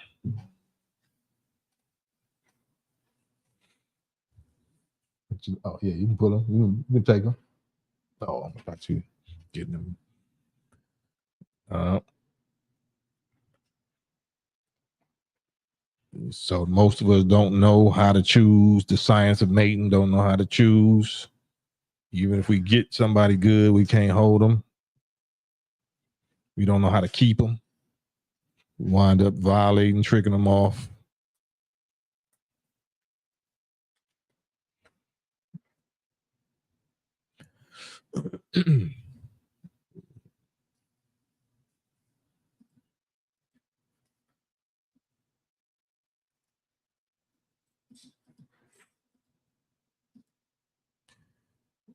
Damien say, if a black man cannot find a black woman that's willing to help him his way, but finds a non-black woman who is willing to help him his way, would he be wrong for choosing the latter, not the latter, but the latter? I say he would be wrong. I say that's still weak, because it's not about finding one that's willing. It's about us demonstrating the characteristics that makes them want to cooperate, that once makes them want to be willing to help us. No matter what, the work is on us. We got to do something that's going to attract women to want to be with us or cooperate with us. They just not going to cooperate with you or be willing to do something just because you a man or a male. They have to see you doing something. They have to see some kind of track record or some kind of productivity that you producing something, you doing something. You got a vision that you doing with or without her, before her. You was doing it before her, you'll be doing it with her, and you'll be doing it after her. That's what they respect. They don't want to come and be, her program. She wants to see that you got a program that you already banging. You got a vision you already banging. And that is the man's job, is to shape and mold and make your spouse, make your woman into what you need her to be. She had to be willing to be made into that. Just like if they want to be a corporate, whatever, you know what I'm saying? They're going to submit to that CEO or to that supervisor or whatever that's offering them a new position. And they're going to brag about being trained. Girl, I'm being trained. I'm in training. Thank you, Khadijah Shabazz. I got your cash out. Thank you, sister, God, sis. Much appreciated. So our sisters is going to brag and say, yeah, I'm in training. He training me. Girl, I'm finna get this position. I'm finna do this. I'm finna do that. Let your black man tell you, I need to train you. You need to be trained. I need to train you on how to be this for me and do this for me. You're going to be like, who the F you think you are, slave master? I ain't Kunta Kinte. You're going to give him a whole attitude fit. But that's something that we already know. We know it's some double standard foolishness. We know it's some natural inbred mark of the beast hatred for us in our own sisters and in our own selves, brothers against brothers. That's why we gang bang. But we still got to be able to see all of that and put the emotion to the side and not take it personal and keep on testing and trying and testing and fashioning and experimenting and seeing if they the material that is going to stay down, that's going to stay with you. But you always got to be willing to lose them, because you might. It's very likely that you will. But the more you lose, the more you learn how to keep. The more you lose them, the more you learn how to keep them. You learn them. This is all learning, on the job training. And if you got one, if you demonstrate solid enough, they're going to come back. You know what I'm saying? And you got to be wise enough to, or mature enough. Is that somebody that you want back? Because if they come back knowing that they effed up or they left or they deserted you, they might be more likely to fully submit because they know what they did. They're willing to submit now to, a subordinate role and recognize your seniority or whatever, or your national authority over them. It might be a better situation than before. But we be in our feelings like, nah, she did this to me and she left me for another dude and blah, blah, or she played me. Like, all right, well, it's your option because they greatly outnumber us. So you ain't got to be tripping over just one, but you can learn from that one. But if they come back submitting and this and that, and you might want to put them through a test and see if they really remorseful, they really trying to atone or whatever. But that goes so deep, that rabbit hole go real deep. But bottom line, the man is the one that got to do the work and restoring and fixing up the woman. If you find one that's already fixed up, she really ain't yours. She belonged to whoever fixed her up like that. Right? If her daddy fixed her up like that, which is the man that should have, then you got to be equivalent. You got to be able to either meet her on that level that her daddy maintained her at, and take her to a higher level, or take her to a higher level of maintenance. If you can't do that, then that's she out of your league.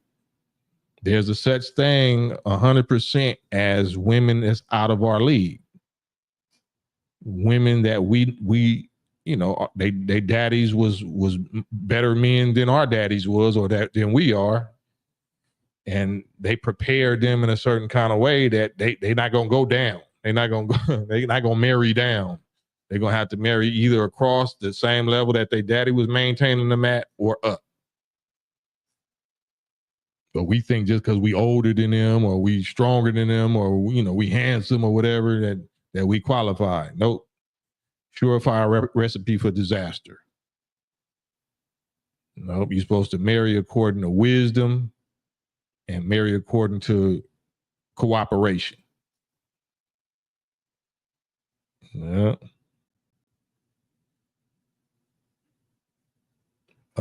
Eric Swan, listen to some Kevin Samuels videos. Yeah, a little bit. Kevin Samuels wasn't really on it. He was on it.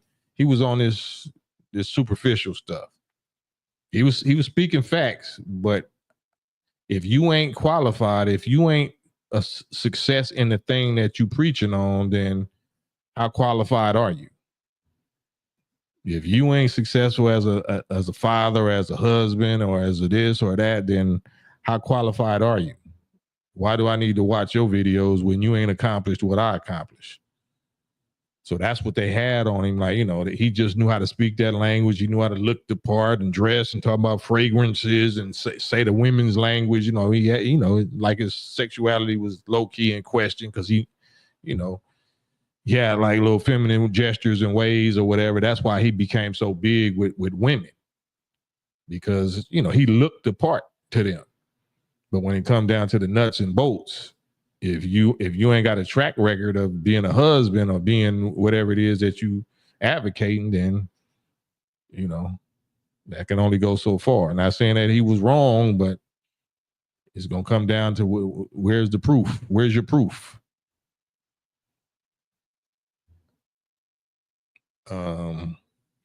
Eric Swan, you got to find a woman who was raised by her father, mostly in most cases, but sadly among our people, if you was raised by your father, you might have been tampered with by your father.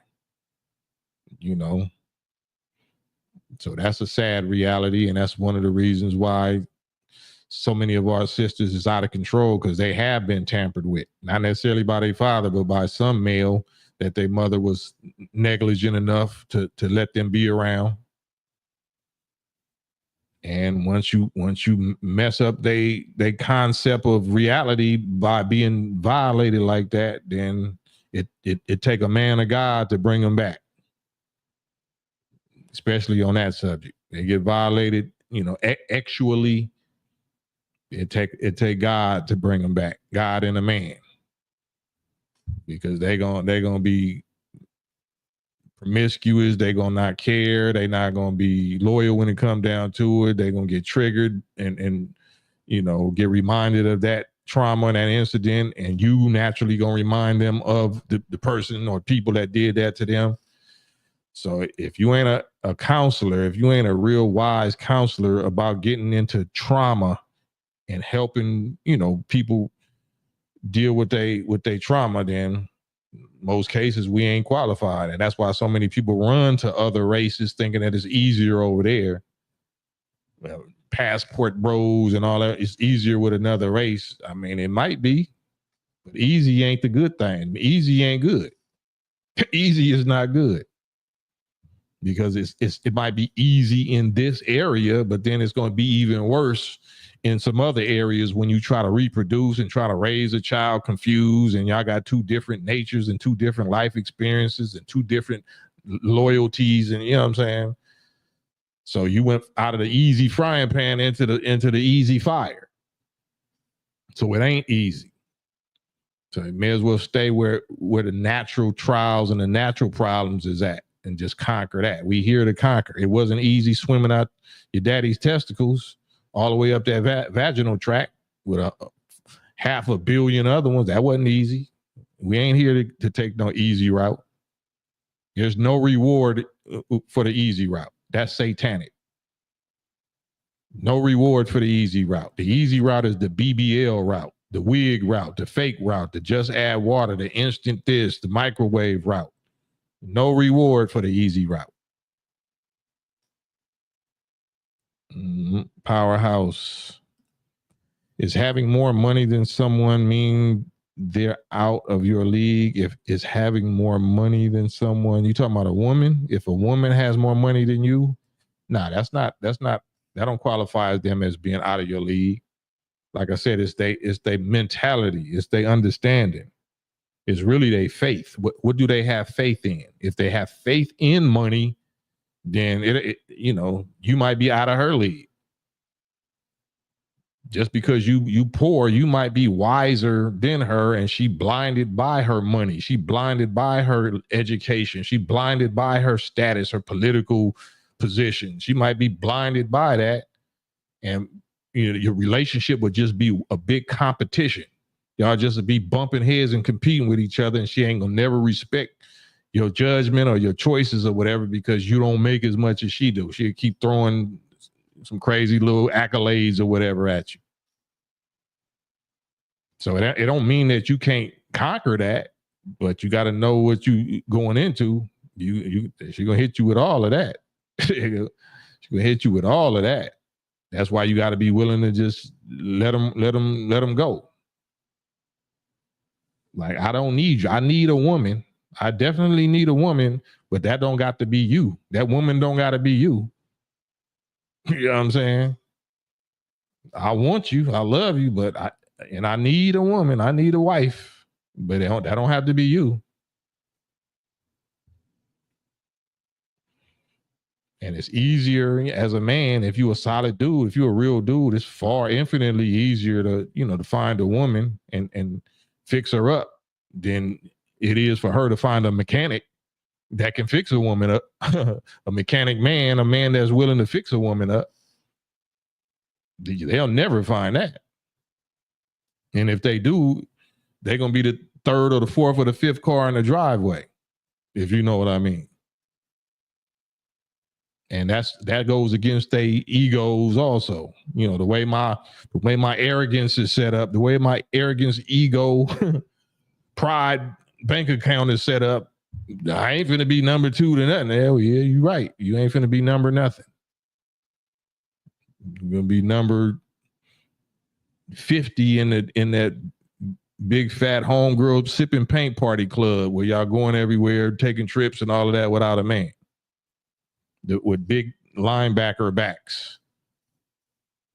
But if you really want to fulfill your purpose, then you're gonna have to digest some real truths that can be painful, because there's too much fake accusation, false accusation. Oh, I left him because he was cheating, or he cheated. Like, oh, okay, for real? He cheated. Are you abstinent? Are you celibate? Are you abstinent? No. So cheating wasn't the issue with you. You know what I'm saying? Because you got community D's. You just got strictly smash buddies and shit. So don't act like you was holy, like he cheated was the problem. But they don't ever want to go on into them dirty details. They never want to get into that part. Damien Square, you telling black men to forego getting genuine love with no issues from a non-black woman just to go deal with the struggle? You living in delusion, Damien. I hope you trolling. Because if you serious, bless your heart. Say you telling black men to forego getting genuine love with no issues from a non-black woman just to go deal with the struggles and tribulations of repairing a broken black woman? That's some crazy work. Wow. You sound like you was raised by a single mother or a weak father. I mean, no diss, but if the main thing that we looking for as black, I don't know if you're a descendant of slaves, Damien. Are you a descendant of slaves? Because the main thing that we looking for and that we destroyed for is a lack of reparations. Reparations means repair. Reparations. That's what it means. Repair. So you're saying you're not willing to help repair your people.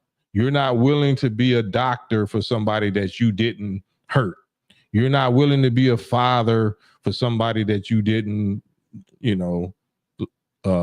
beget. You're not willing to be a brother for somebody that didn't come out the same womb as your mother. Is that what you're saying? Then you're not willing to be unified. Or how can you be in unity with anybody? How can you be in unity with everybody? Because you want help. You want somebody to help you. You want somebody to be a brother to you. You want a woman to do for you, like you said, show you genuine love by doing for you, but you don't want to do for them. That sounds like woman stuff. Like you don't want to struggle for your own woman. You don't want to try to heal and help and restore, manage, maintain, redeem your own woman, your own sister, your own mother. That's deep. Well, the question said that the questions, said your feelings though, Damien. That's why I even repeated it. You telling black men to forego getting genuine love. How do you know it's genuine love? If you're not married, are you married? Do you know what genuine love from a woman is with no issues? That don't even exist. That's a fairy tale. That's a Walt Disney fairy tale. There's no such thing as no issues. That's pure nonsense, bro. Pure nonsense. We here to go through trials and tribulations and struggles. Struggle is ordained. You can't accomplish nothing in life. We're guaranteed to be failures if we're not struggling and overcoming, facing struggles and trials and tribulations. You will never be in shape if you don't ever get under no weights. If you never go to the gym, you never do no push-ups, you never do no resistance and pain and get sore and get hurt, you'll never be in shape. Right? I never dated outside my race, but I recognize that there's a clear issue in our community between black men and women right now. Yeah, I'm telling you the solution. Right? There's a clear issue with obesity. There's a clear issue with people being out of shape and sick. Guess what the solution is? To exercise, to discipline your diet, to spend more money, to struggle, to find the right food with the right ingredients. It's a struggle. What are you talking about? No issues. That's totally insane. That's totally insane. Your reward is in the struggle. Your reward is in the fight. There is no victory without a fight, right? How you expect victory without a fight? Does that happen anywhere?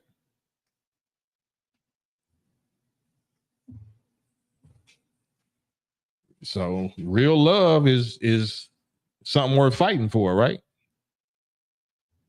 What's going to happen? You have a child, you have some children, they get, they get in some trouble, they get violated or whatever. You going to leave them because it's a struggle. They have some issues and shit. They having some issues. You can say, I ain't your daddy no more. See, that's why I didn't want to be a daddy. No, you're going to go handle that business, right? And you're going to feel good about it. You're going to feel happy about it. You ready to go to war for yours. And that's going to make your children love you even more, and the children's mother. Like, oh, man, I love my daddy. I feel so safe and secure. I feel so blessed that God gave me a warlord daddy, that if anybody threatened me or anybody, make me, I'm dealing with this problem, this struggle, he going to be right there. Damn. I wish I had a daddy like that. That's why I became one. That's why I became one. I wish I had a daddy like that. And since I didn't, I became one. Eric Swan, he's saying a white woman. Well, I can't repeat that. Y'all about to get me censored on here. Yeah, Ramadani, everybody has issues. Everybody has issues. But it's a great content though. So it definitely ain't no beef, Damien. It's just me, I'm gonna put the extra little passionate, whatever, you know what I'm saying? But no, I appreciate the comments, Damien. Now we're not getting in our feelings about it, but them kind of comments is designed for us to get passionate about. So ain't nothing wrong with that. Let's not get personal.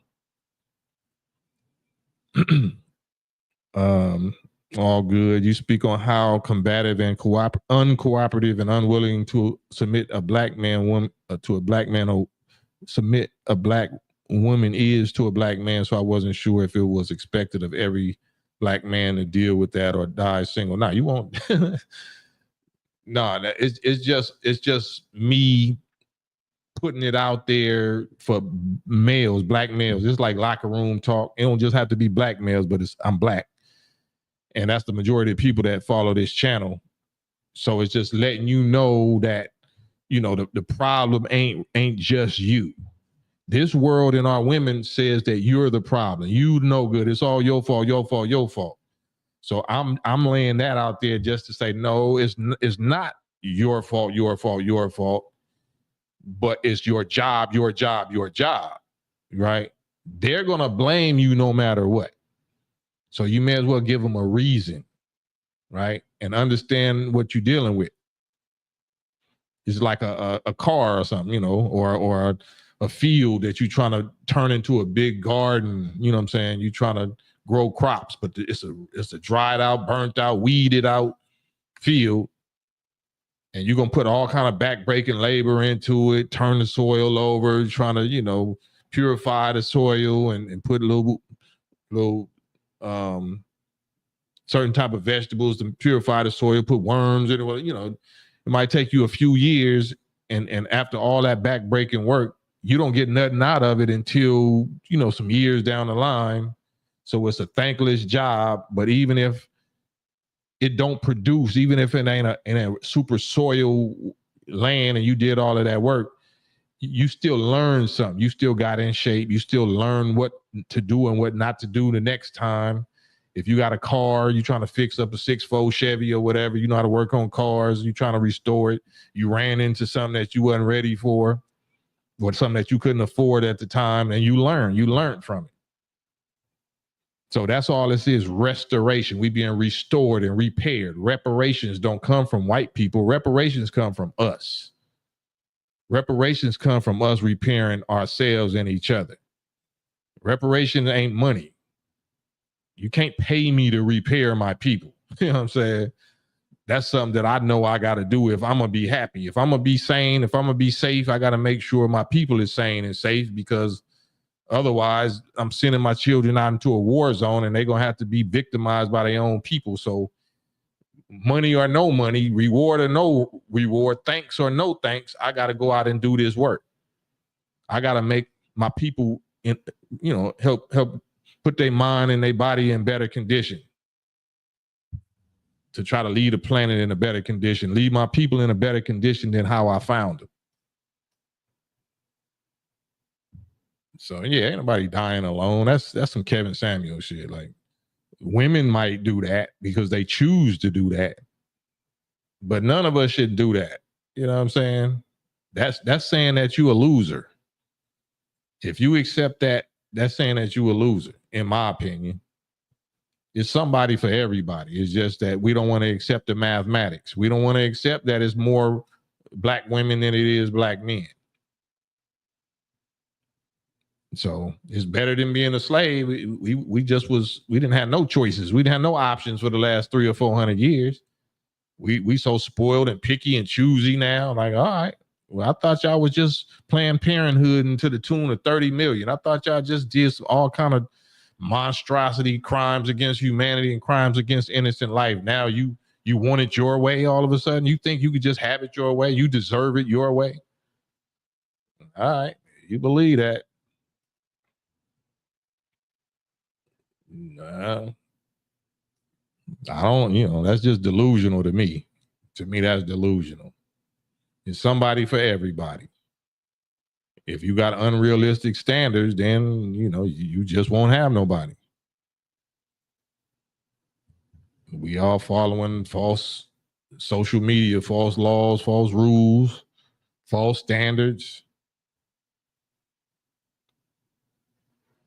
But yeah, we supposed to meet the challenge. Our women is absolutely combative. Our women are absolutely rebellious. Our women is all of that.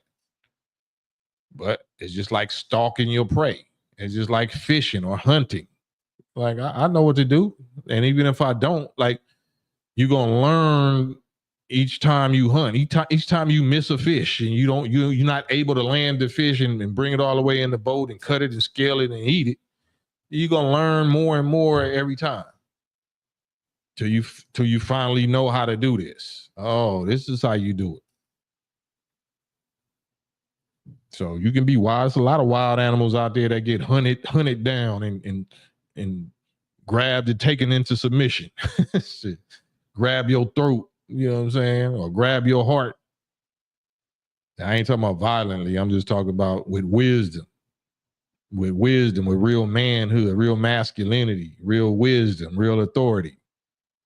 I don't gotta physically touch you. I'm gonna mentally and spiritually touch you. I'm gonna touch your heart. I'm gonna touch your mind. And bring you into submission. And if I don't, then I'll just do the next one. I'll keep on going until I get one I can bring into submission. Fred D, excuse me. People are having relationships with AI bots, AI chat bots now. Boy, I've seen that. Just unalived himself because the character he was talking to rejected him and suggested that he do that, or asked him, have you ever thought of that? You know what I'm saying? And just kind of made it seem like it was okay. I think it was like a 14-year-old boy or a 15-year-old boy, at least the story that I heard. Yeah. David R.T., Hub and the Dub, salute. Yeah.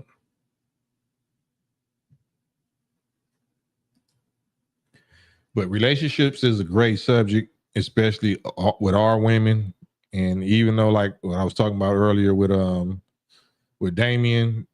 That's a good topic. The stuff he said was real good, because that's the part that we really got to sharpen each other up on as men. Men sharpen men. So just understanding the concept to not take that personal, not take their rebelliousness and their wildness and all that personal. You know what I'm saying? Just keep on throwing your net out there, throwing your fishing line out there. I ain't talking about sexually. I'm talking about, your personality, your mind, your will, your presence. And, it's like a man sowing seeds. One of them going to sprout. One of them going to take root. They're going to sprout and they're going to produce. They're going to produce for you. You're going to see that they cooperating without trying. So just because all the ones that you done dealt with up until this point ain't did it, that don't mean, they ain't able to do it. If you got to force them or you got to convince them and all that, that's just not the one. They just not the one. You might be fishing in the wrong lake. You might be fishing in the sewer or the swamp. Stop fishing in the sewer. Stop fishing in a canal and actually go to a clean water stream or a lake or somewhere it's clean fish, it's clean women at. So most people that say they know good women out here is because you fishing in the sewer and you in the sewer. You just want them to, to do what you want them to do while you still do your little sewer dirt weakness. It don't work like that. You got to go to where righteous laws is being enforced. Like the Nation of Islam, you got to go to places where they clean, but you also know some laws that you got to submit to, and you don't want to do that. You want the benefits of them clean, bomb, beautiful, cooperative, submissive type women, but you don't want to be that type of man. So we don't deserve that. We don't qualify for that. Right. Right. Elmatic met their baby mama at the strip club for sure. Met their baby mama straight at the strip club or at some other club. Yeah. So they know that's just all excuses that we can easily prove. It's excuse. Anybody that say that, ain't no good women out here. Where you looking at? Where you looking at? What's your idea of a good woman? Well, a good woman is this. And most times once they tell you their idea or their definition of a good woman, it'd be weirdo, it'd be goofy. Like, oh, that good woman, she can dress like what? She can do what? She can. Oh, that ain't no good woman.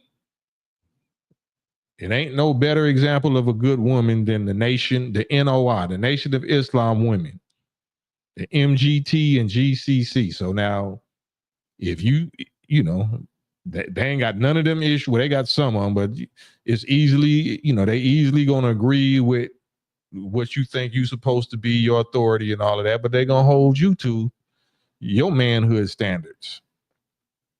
So don't complain that, ain't no women that's going to treat you and all that. That's all BS.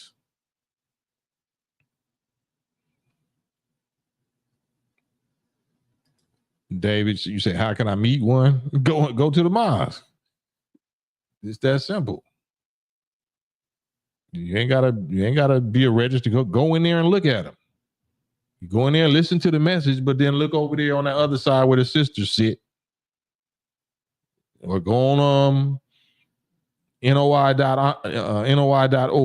and look at them in the audience. Ain't got no weaves, ain't got no crazy BBLs and makeups and all of that. Some of them got a little makeup here and there or whatever, but you can tell they ain't on that time.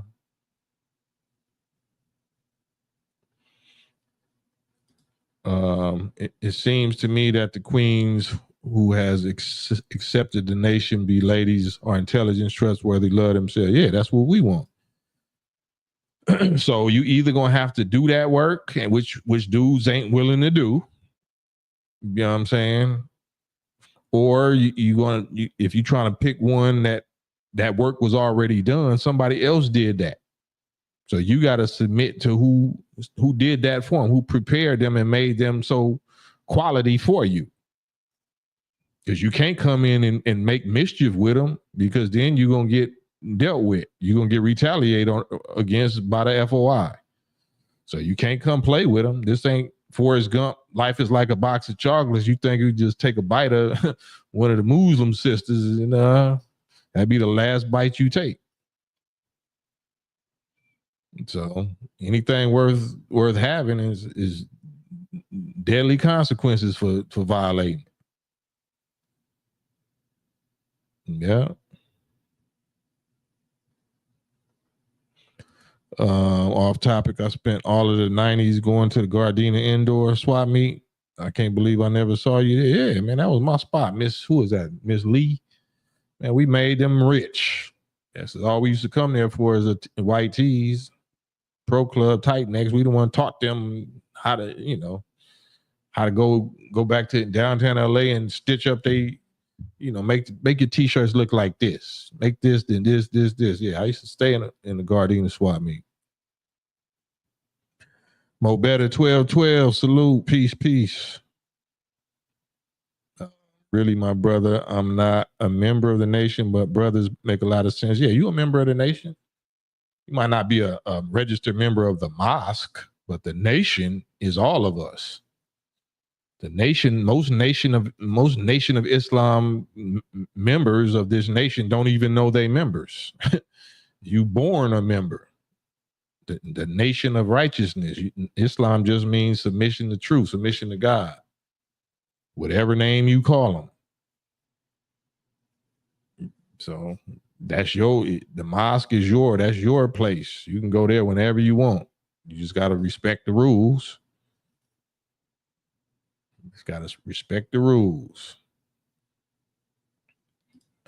Powerhouse, should one wife up a woman that's submissive to them, but they aren't physically attractive to them? I don't know about that. That's up to you. I wouldn't. I wouldn't. Me personally, it depends on what physically attractive to you means, though. What does physically attractive mean to you? Give me an example of what you mean by that. Damien, I'm in nursing school, not in clubs, looking for a black woman. I have no kids, 32. I can honestly say most quality sisters ain't checking and damn sure ain't submitting to a black man unless you making them ain't quality women. Those ain't quality women. If they ain't submitting to you unless you make 100 and whatever 20K, those ain't quality women. Those is high price. A lot of call girls or 304s or something. I don't know what you call that. I'm not saying there's nothing wrong with it, but first about dating, what's dating even supposed to mean?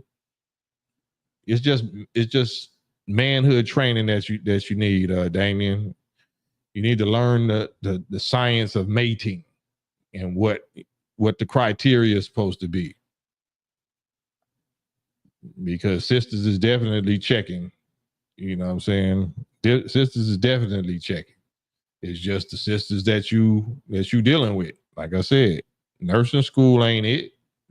Females in nursing school with BBLs and tattoos and weaves and wigs and that ain't nothing special. That's drugs. That's drug dealers. Nursing school is drug dealers. I'm talking about if we talking about the quality and characteristics of a woman, wouldn't that be God-based? That ain't got nothing to do with where you work at. Go where your spiritual belief system is at. I would think you would say church or something. I'm telling you, the nation of Islam is a spiritual military, nation. So if I tell you the best ones is in the NOI and you tell me nursing school again, and you just not interested enough. You're not interested in going where the good ones is at. I just told you where they at.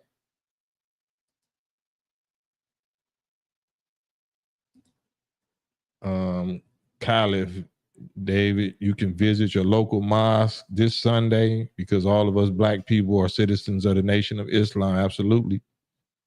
Absolutely. Looks, face, body, anyone putting an actual dollar amount on dating them is not quality. That's right. Because you ain't supposed to be dating anyway. Like, what does dating even mean? You mean courting? You mean talking? What is dating? Because according to this world, dating means smashing. which is just 304ing.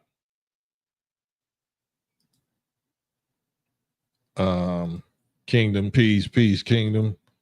Daryl Jackson, come to my projects. I'll hook you up with quality struggling sisters.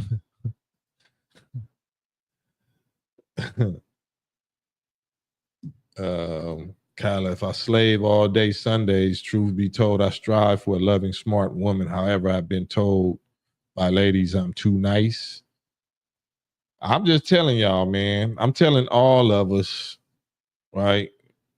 Yeah, I gotta say that's my YouTube code. I can't say the real word, or they'll violate my monetization.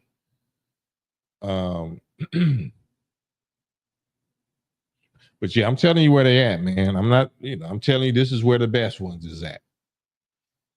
Whatever y'all looking for, if y'all looking for the best naked bodies and bikinis, you might want to go to the strip club or something. I'm telling you where the best minds and hearts and healthy, spirit, healthy systems, healthy is at. I don't know what y'all looking for. I don't know what y'all looking for, man. Average cost of house in America is $440. If a man ain't making $120, he cannot get a home to house a family. Where you hear that at? Most black women ain't looking for that. Most black women want that. They're not looking for that. Damien, that's not true, bro. I know far, far, far more black women than you do, and this is not a diss. And they're gonna tell you all of that. That's they want that. If a sucker, or the tooth fairy actually brings that to them, then yeah, they're gonna take it. But that's all fantasy. That's all fairy tale. Ain't nobody doing that. Most of us is growing up in apartments and leasing or renting or whatever. Like, this real life. That shit don't work. Where did you start believing that? If you're in your 30s, why would you start believing that? Why would you believe that? I don't care what they so-called. So I ain't even heard no female saying that. You know what I'm saying? If they did, they some ratchet, camel eyelash wearing, white blonde hair wig wearing, that's not no quality.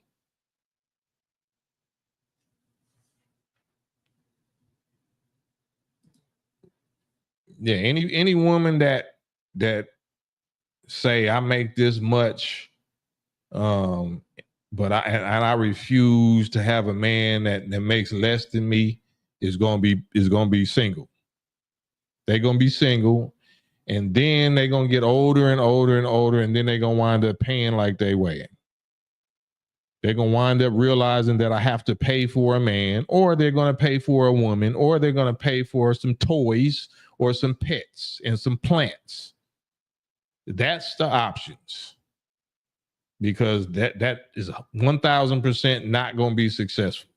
If you think you, as a black woman of America, that you're going to get you a black man, you know what I'm saying, and you holding him to some standard that he got to make 120K, you're going to be single.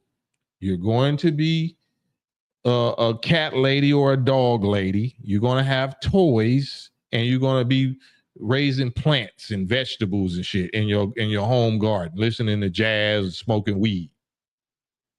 That's what you're going to be doing until you can't take it no more, and you're going to break it on down and be a sugar mama and pay for somebody after your body done, because you're going to get ran through.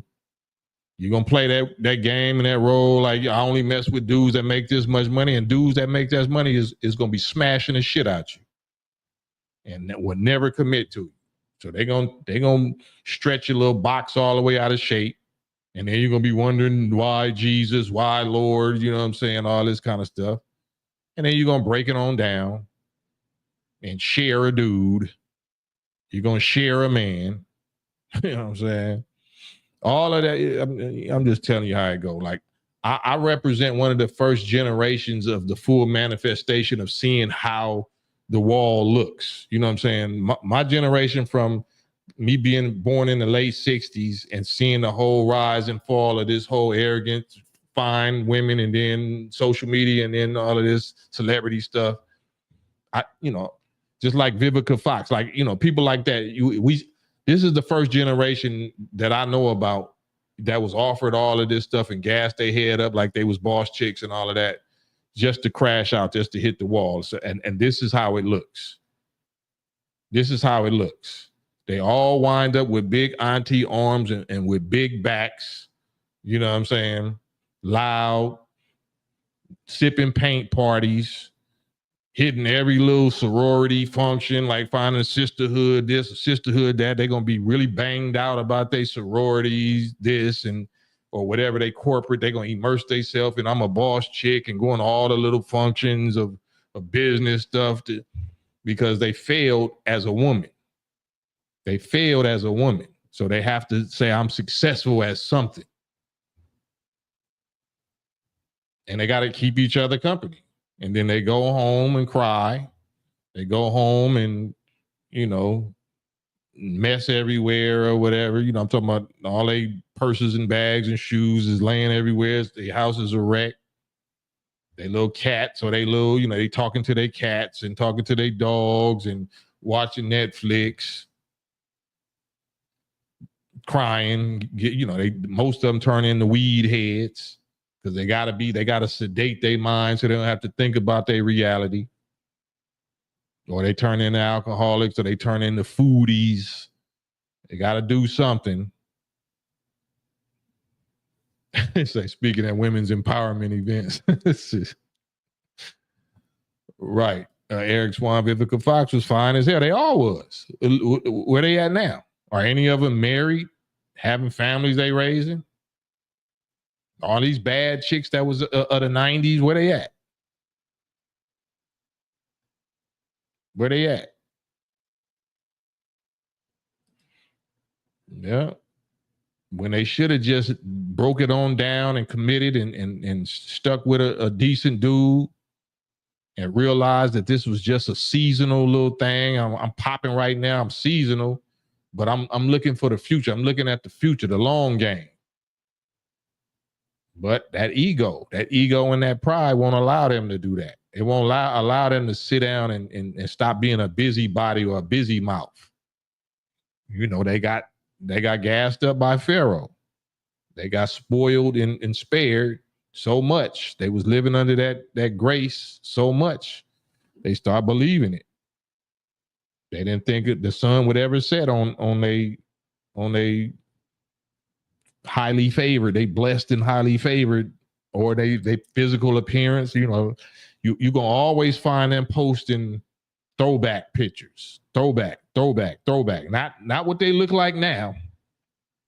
Throwback in their glory days when they was in their prime.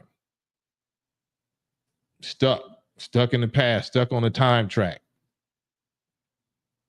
So real men understand this, and real men won't try to pimp them and misuse them and manipulate them. But, I say these words as a ring of fire. This is what keeps the foolishness and the effery and the fake attempts to finesse men away from me. That they know what it is with me. They can see my whole little aura. You know what I'm saying? They see my whole earth ozone layer.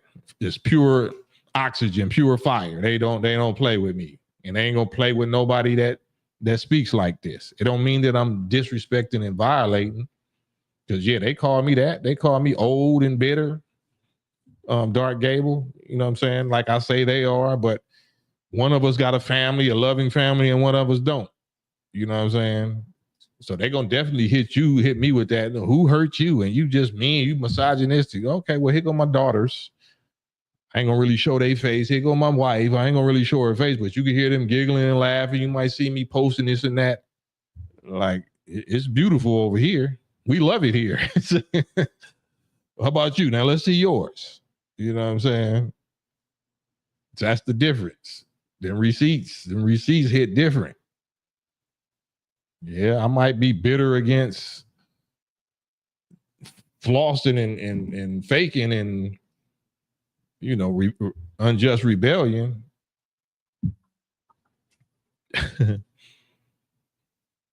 Right.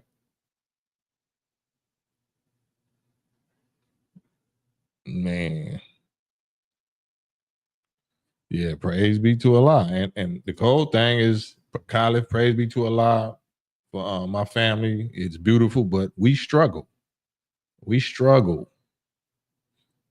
We struggle. We got trials and tribulations, and we struggle. You can imagine my wife trying to stay with me for 22 years. You can imagine. You see how headstrong I am, and used to be a cute, young, little handsome rap dude that thousands of females, wanted. You could just imagine. Yeah. So that beauty comes from pain. That beauty comes from pain and friction and heat. Anxiety, grief, loss, illness, death. Is how we handle it, how we stay together through it all that make it beautiful. You know what I'm saying? Fred D, I met you through my brother Ruben in '94. I was in his manhood class. Oh, okay, yeah, in Compton, Miles 54. Yeah. Dark Gable, most of these women ain't worth your time nowadays. I mean, they are. Like this manhood training, we could talk manhood, we could talk locker room talk, and I'm gonna just say it like this. They outnumber us. Black women outnumber us, and they in a terrible condition. In a lot of cases, they got put in that condition because some male violated them when they was little. It might not have been you or me, but they still are traumatized. They still are on traumatic 5150 reaction mode the rest of their life. But they outnumber us. So a wise person ain't going, a wise man is going to definitely look for what he can do with and do for a woman to make her his. But he also is wise enough not to put all of his eggs in one basket until you realize that basket is the quality basket that can hold all your eggs. You know what I'm saying? If you know what I mean. So if you believe in the women's feelings, a law of monogamy, if you believe in that, and that is the natural way, it should be that way if it was an equal amount of numbers of black male to the amount of black women, but it's not. They outnumber us by over 2 million in America. The descendants of slaves, black women are descendants of slaves in America, outnumber the black men by over 2 million. There's not enough of us to go around. So the man is, instead of playing with them because you got the advantage of those numbers, because you'll get cursed and punished and chastised if you play with that number, knowing that you got that advantage. But that's also telling you that if they intend to deceive you, or if they don't want to live up or measure up, you know what I'm saying, or level up to your standards, then they you can easily replace them. They can't easily replace you. So we don't have to get personal, emotional, take it emotional or whatever. You invest a whole lot into a female and then she go run off with somebody else or play you this kind of way, that kind of way. You didn't lose nothing. You learned something. You still get the credit with the God and with the laws of justice and righteousness that you actually did good by that person. So you free to go on and get your blessings and find, because just that act alone is going to bring a better person into your life till you can really display what you was trying to display with the ones before that. So eventually you're going to settle, or you're going to attract, those quality ones that you can really get that off on. But the ones that thought they got over on you and betrayed you or violated you, they'll never be successful. You're going to see them, God willing, if God please, you see them 5 years later, 10 years later, just terrible looking. You're going to be like, thank you, Lord. I dodged the bullet. I thought she knocked me on my ass. Yeah, she rocked my world. She had my head effed up for a minute. You see how they look after they violated you and you was a solid one. You're going to be like, dang, thank you, God. Thank you, God. I straight dodged the bullet. Yeah.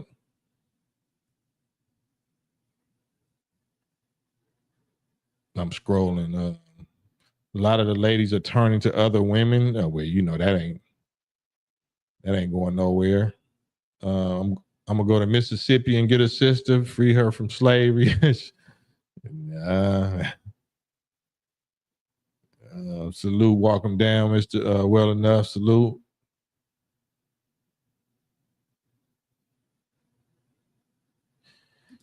Khalif, what can women do to get mental healing? Submit. What's gonna happen to all of it? It's just not women, it's men too. That we gonna get our ass beat mentally so bad by the circumstances and the consequences of our own rebellious choices that we gonna have no choice but to submit and say, I'm ready, I surrender, whatever, whatever I gotta do, God, whoever God is or whoever's willing to help me, you're gonna be ready to submit. That's what women gotta do. They gotta submit and surrender to their natural authority. They got to acknowledge what they was created for as a woman. I'm a woman because my purpose as a woman is to do this, to be this. Until they acknowledge that and submit to that, then they can't be healed. They cannot be healed. So we have to get, whipped into shape.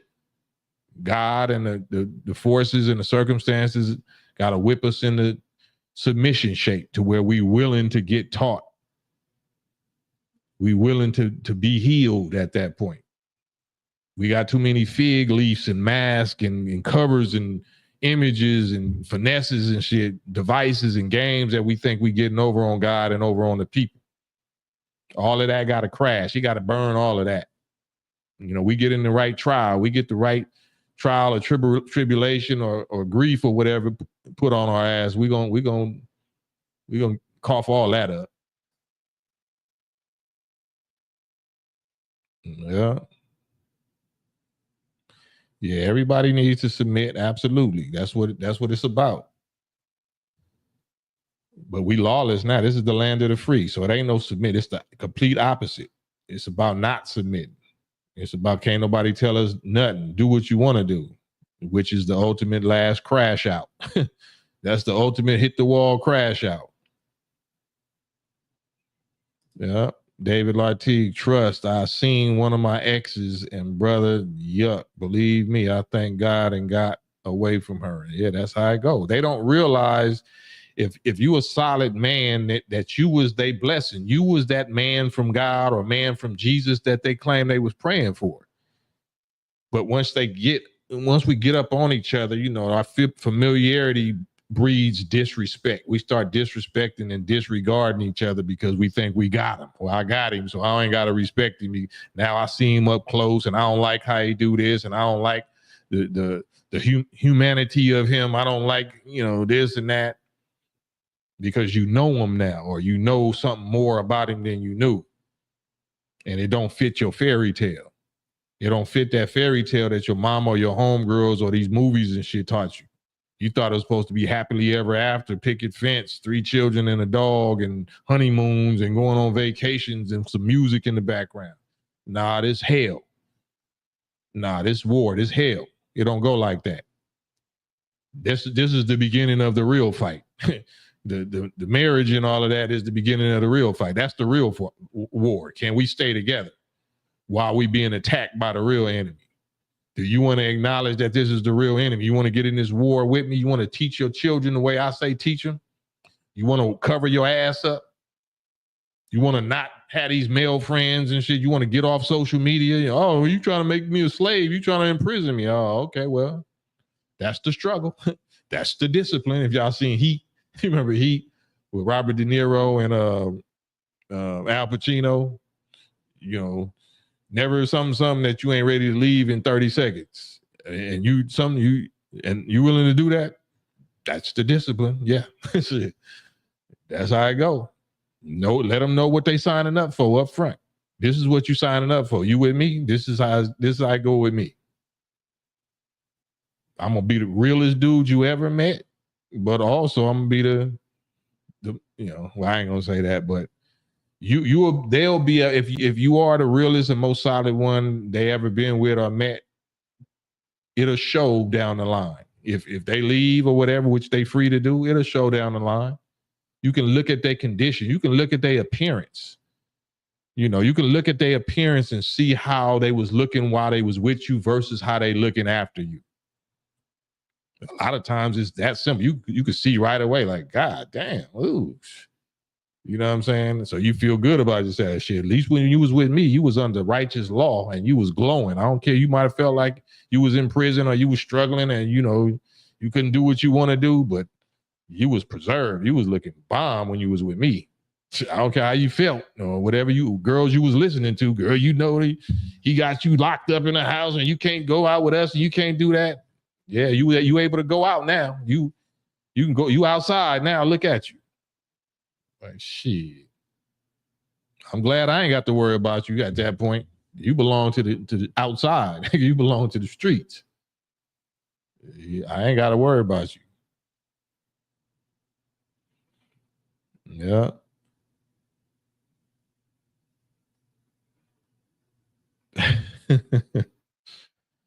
Yeah, man. Am I lying? Phil Mo, salute Phil Mo. I see you with the wrench. I'm at work listening. Yeah, it's just locker room talk. Yeah. Dale Jackson, I'm not dating a silverback. What is dating though? And why not? Ain't nothing wrong with silverbacks, is it? What do you mean? You mean as a vehicle? If we speaking in the vehicle in the car language, are you saying you're not just going to have one silverback vehicle? You're not going to have a silverback as your only vehicle? I'm trying to give y'all the game without giving y'all the game. They holding y'all to some unrealistic rules and standards that they don't even live by. It's more honest to just say, anyway, I can't. I'm trying, man. I can only go so far on these here public airways. Daryl Jackson had her eat Navy beans. Now she eating McDonald's every day. Hey, ba-da-ba-ba-ba. Shit. I'm loving it. Yeah, I ain't got to worry about it. When a female has a male friend or friend, she's smashing unless he a bun boy. Yeah, I would say so. And that's not your woman anyway. It should be. If it's your woman, y'all would be living together. You wouldn't even have that issue. If we this age that we are, if it's your woman, y'all living together. At least y'all living together half of the time whenever you in town or something and you got keys to her spots, you got keys to yours or whatever. But all this old new dating, whatever dating mean, that's just smashing. There ain't no honor among fornicators. No honor among fornicators.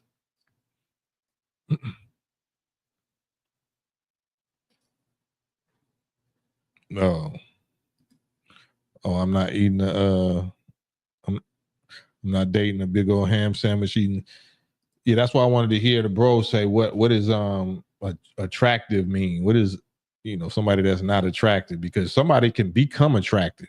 It's a whole lot of cute fat girls that used to be in shape. That's part of how you re-earn ownership. They become yours if you can restore them. You got a 6.4 Chevy that's all beat up, the pan is rusted, and you know what I'm saying? Grass and weeds and shit growing through the engine.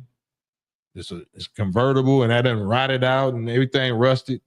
You get your stripes and your ownership by restoring it. It used to be a 6.4 Chevy, now it's a 6.4 KAM Chevy. If I restore it, I got my signature on it now. So that's how women are. If they not attractive, make them attractive. restore them. Make them attractive for you. If you too childish, if we too childish and immature, and we say, well, she got miles on her, her odometer turned over, she, you know, a gang of niggas enrolled her or whatever. All right, well, that's part of the satisfaction or the accomplishment of restoring something, because you also is renewing and restoring that, and you're not relying on it. Like, this ain't my only car. This my show car. It's not the car I rely on. It's the car I show off. But we don't understand that. And if we do, we get shamed and like we guilty, like we womenizers or something. Like, nah, you better off with 25% of a quality man than 100% of no man. That's the mathematics y'all don't want to talk about. That's the Islam, which is mathematics, which is submission to truth that you don't want to talk about. And dudes don't even want to talk about it. They cowards. They want to be quiet and lie about it. The women will respect you more if you tell them straight out your teeth without blinking that this is what it is. They're going to be like, oh, okay, what kind of nigga is this? What kind of rap, cocky confidence is this? Yeah, it's exactly what it sound like. It's exactly what it sound like. You got to call they bluff. You wouldn't even be paying me no attention. You wouldn't even be giving me no few seconds and shit if you had a solid dude. You don't.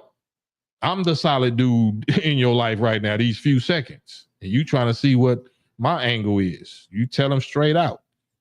And even if they like, I don't share, like, she gonna go home thinking about that. You might not never hear from her for a month or 2 months or whatever. Next thing you know, like Kevin Samuels, hey, big head, how you been? Or how you been? What you been up to? Yeah, that real shit I laid on you, you know, stuck, huh? Because all the rest of the niggas that you done let run through you since then lied to you and told you was the only one. I told you what it really was. Now you want to be friends. Now you want to like, okay, what can we work out? So how does this work? How does this go? Oh, yeah, well, it don't go now because that offer ain't available. That offer ain't on the table no more. But you can learn this lesson from the next dude, you know what I'm saying? For the next dude that might offer you this. But I'm just telling y'all, you know, it's not about playing with women. I'm not saying take advantage of the numbers and knowing your value means that you got the right to play with women. I'm not saying that at all. Because that'll get you hell. That'll get you instantly chastised by the God.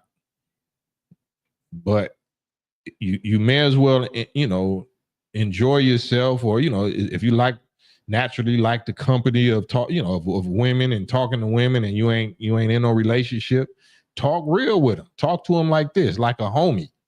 Don't try to talk that romantic and all. That's BS. Talk soldier talk to them. Not saying like they a man and you barking at them. You still talking, you know, soft enough to, you know, that where they can digest it. But give them these raw, rough truths, like raw, uncut truths, but just in a cool little language where they feel comfortable. Because, you know, y'all ain't got no dog in the fight. Y'all ain't got no baby, no child together and nothing like that. Practice talking to females like that. That's so refreshing to them. They so used to niggas lying and flossing and flexing and being scared to man up and worrying about their feelings and shit. They can't stand niggas that worry about their feelings. That's the most turn offish, dry up the box ass type of stuff. And they ain't gonna tell you that. They're gonna tell you the opposite. They're gonna tell you the opposite. Like, no, you gotta my feelings, and like, hey, F your feelings. I don't care about your feelings. Like they don't love that, but the real woman in them respects that. Yeah. And mean it though. Don't bluff. Really mean it. And you ain't gotta say it mean and shit like, man, I don't, you know, I don't live my life based on worrying about on my woman feelings like that. You know what I'm saying? We can talk and we can reason and this and that, but your feelings will never be my law. You know what I'm saying? You want to talk, you want to reason about something, but don't put the feelings in it. Don't say that you feel this way or that hurt your feelings or how could you, how dare you? Like we just could be cool. Let's just be cool and just keep it cool. Yeah, fall in love with your ass. So many women fell in love with your ass, trying to figure you out and get your angle, because as soon as they get you where they want you, then they can't stand you. Like, you know, the chase is over with. Don't never. It's your program or no program. It's your way or the doorway. It's your way or the doorway. And that's not misogynistic or nothing. That's just you standing on the purpose of a man and a woman. You're standing on your understanding of the purpose of relationship between a man and a woman.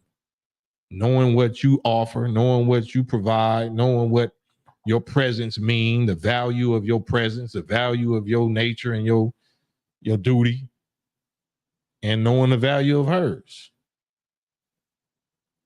It's just conversation. We don't never got to be nothing, but you going to respect me. That's what you going to do. You're going to respect me as a man, and you're going to wish that you had a man like me if you don't wish you had me. You're going to wish you had a man like me because your daddy or your uncle or your boyfriend, your baby daddy or whatever wasn't like this. If he was like this, you would be different. A real man going to affect you different for the rest of your life. It don't mean you won't go back to ratchetness or whatever, but you're going to be carrying some wisdom around with you. You're going to trick the next nigga real good.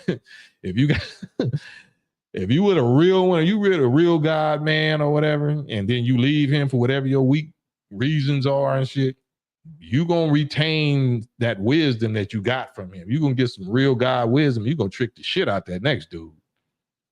You know what I'm saying? It's going to fail too. That relationship going to fail, but you're going to trick them with all that manhood, real wisdom, law, discipline, stuff that you got from that real dude. You're going to put it on him and you're going to be like, he don't even know how to, I got to teach him that. This is my little son, my little toy boy son. I got to teach him what my real dude taught me and shit. You going to get my door for me? You going to open my door for me? You know what I'm saying? It's funny at first, but you teaching a nigga. That's no fun. That's no fun for a woman that's in her 30s, 40s, and 50s, and like, that's no fun.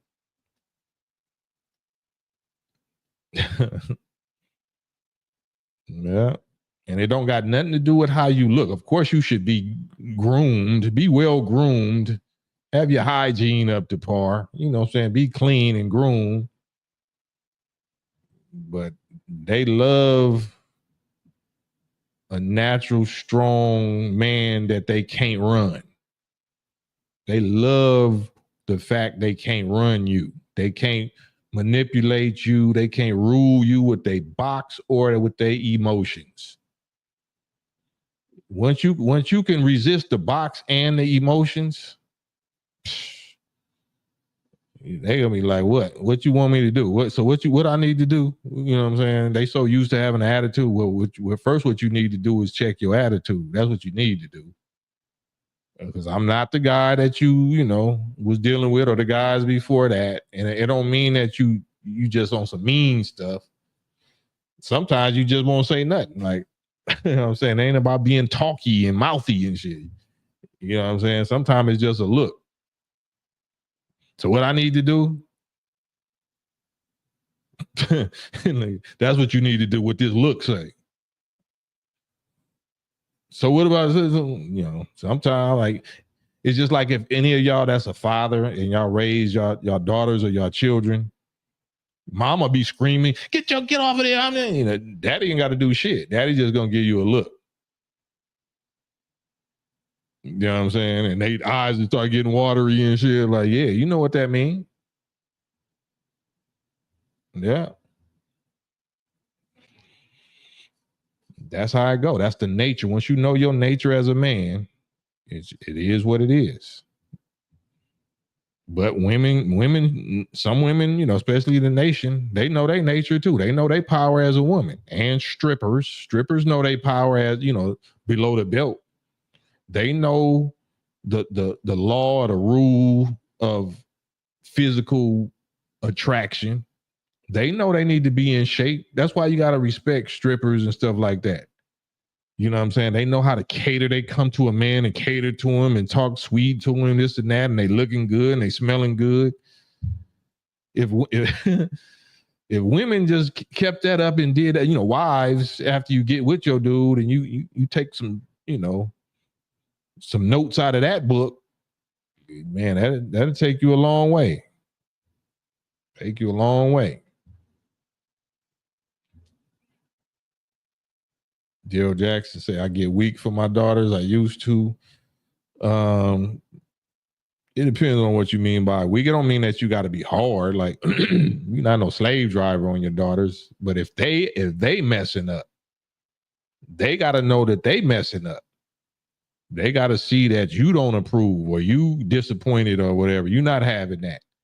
And then they eyes got to water. I ain't finna be like, oh, baby. I might say that after I check your ass real hard and made you cry and let you know, like, no, we don't do that. Nah, I don't care what your mama say. I don't care what nobody say.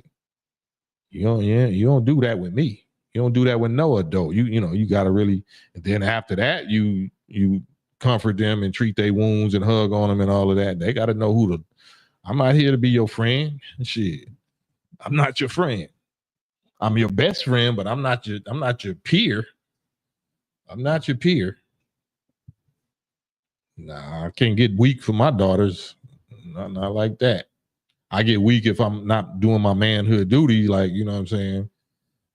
Like what happens often shit these days, you know what I'm saying? Daddy, I'm hungry. I'm, you know what I'm saying? And he like, shit, I'm waiting for this check to come through, baby. Like, but, then I be feeling like shit. Like, when I know they deserve this or they deserve to be able to do this or have this and I ain't able to provide for it, then I get weak. And be praying that I don't resort to, some other activity to go give them what they deserve. But I guess I've been talking too much. 3 hours, man. That's a good subject, man. We need to talk some more about this, God willing, tomorrow. I see I had a whole lot pent up and shit. We did 3 hours on that. So just, speaking of that, and my daughters is waiting on me right now because it's cutting into their time. But man, I appreciate y'all. David said every stripper is not Diamond from the Players Club movie. Since that movie, that's just about every woman stripper's lie. I'm just doing it temporary, right? I mean, they are. We just doing life temporary. Everything temporary. But yeah. You see who made that movie though. On that note though, man, I love y'all, man. I'm out of here. Peace and blessings. Yeah, we're not here to abuse nobody. We're not here to misuse and abuse no women whatsoever. If anything, let them think that they getting over on you and, shake the spot and leave as a lesson. You ain't take a loss. You took a lesson. You gained some knowledge and some experience. So there's way more quality and more where that came from. On that note, man, peace, blessings, man. Campaign trail to tomorrow. Salute to my mods, Elmatic, Filmo, and Yusuf, Gooch, and everybody else. Peace and blessings, y'all. Appreciate y'all. Peace.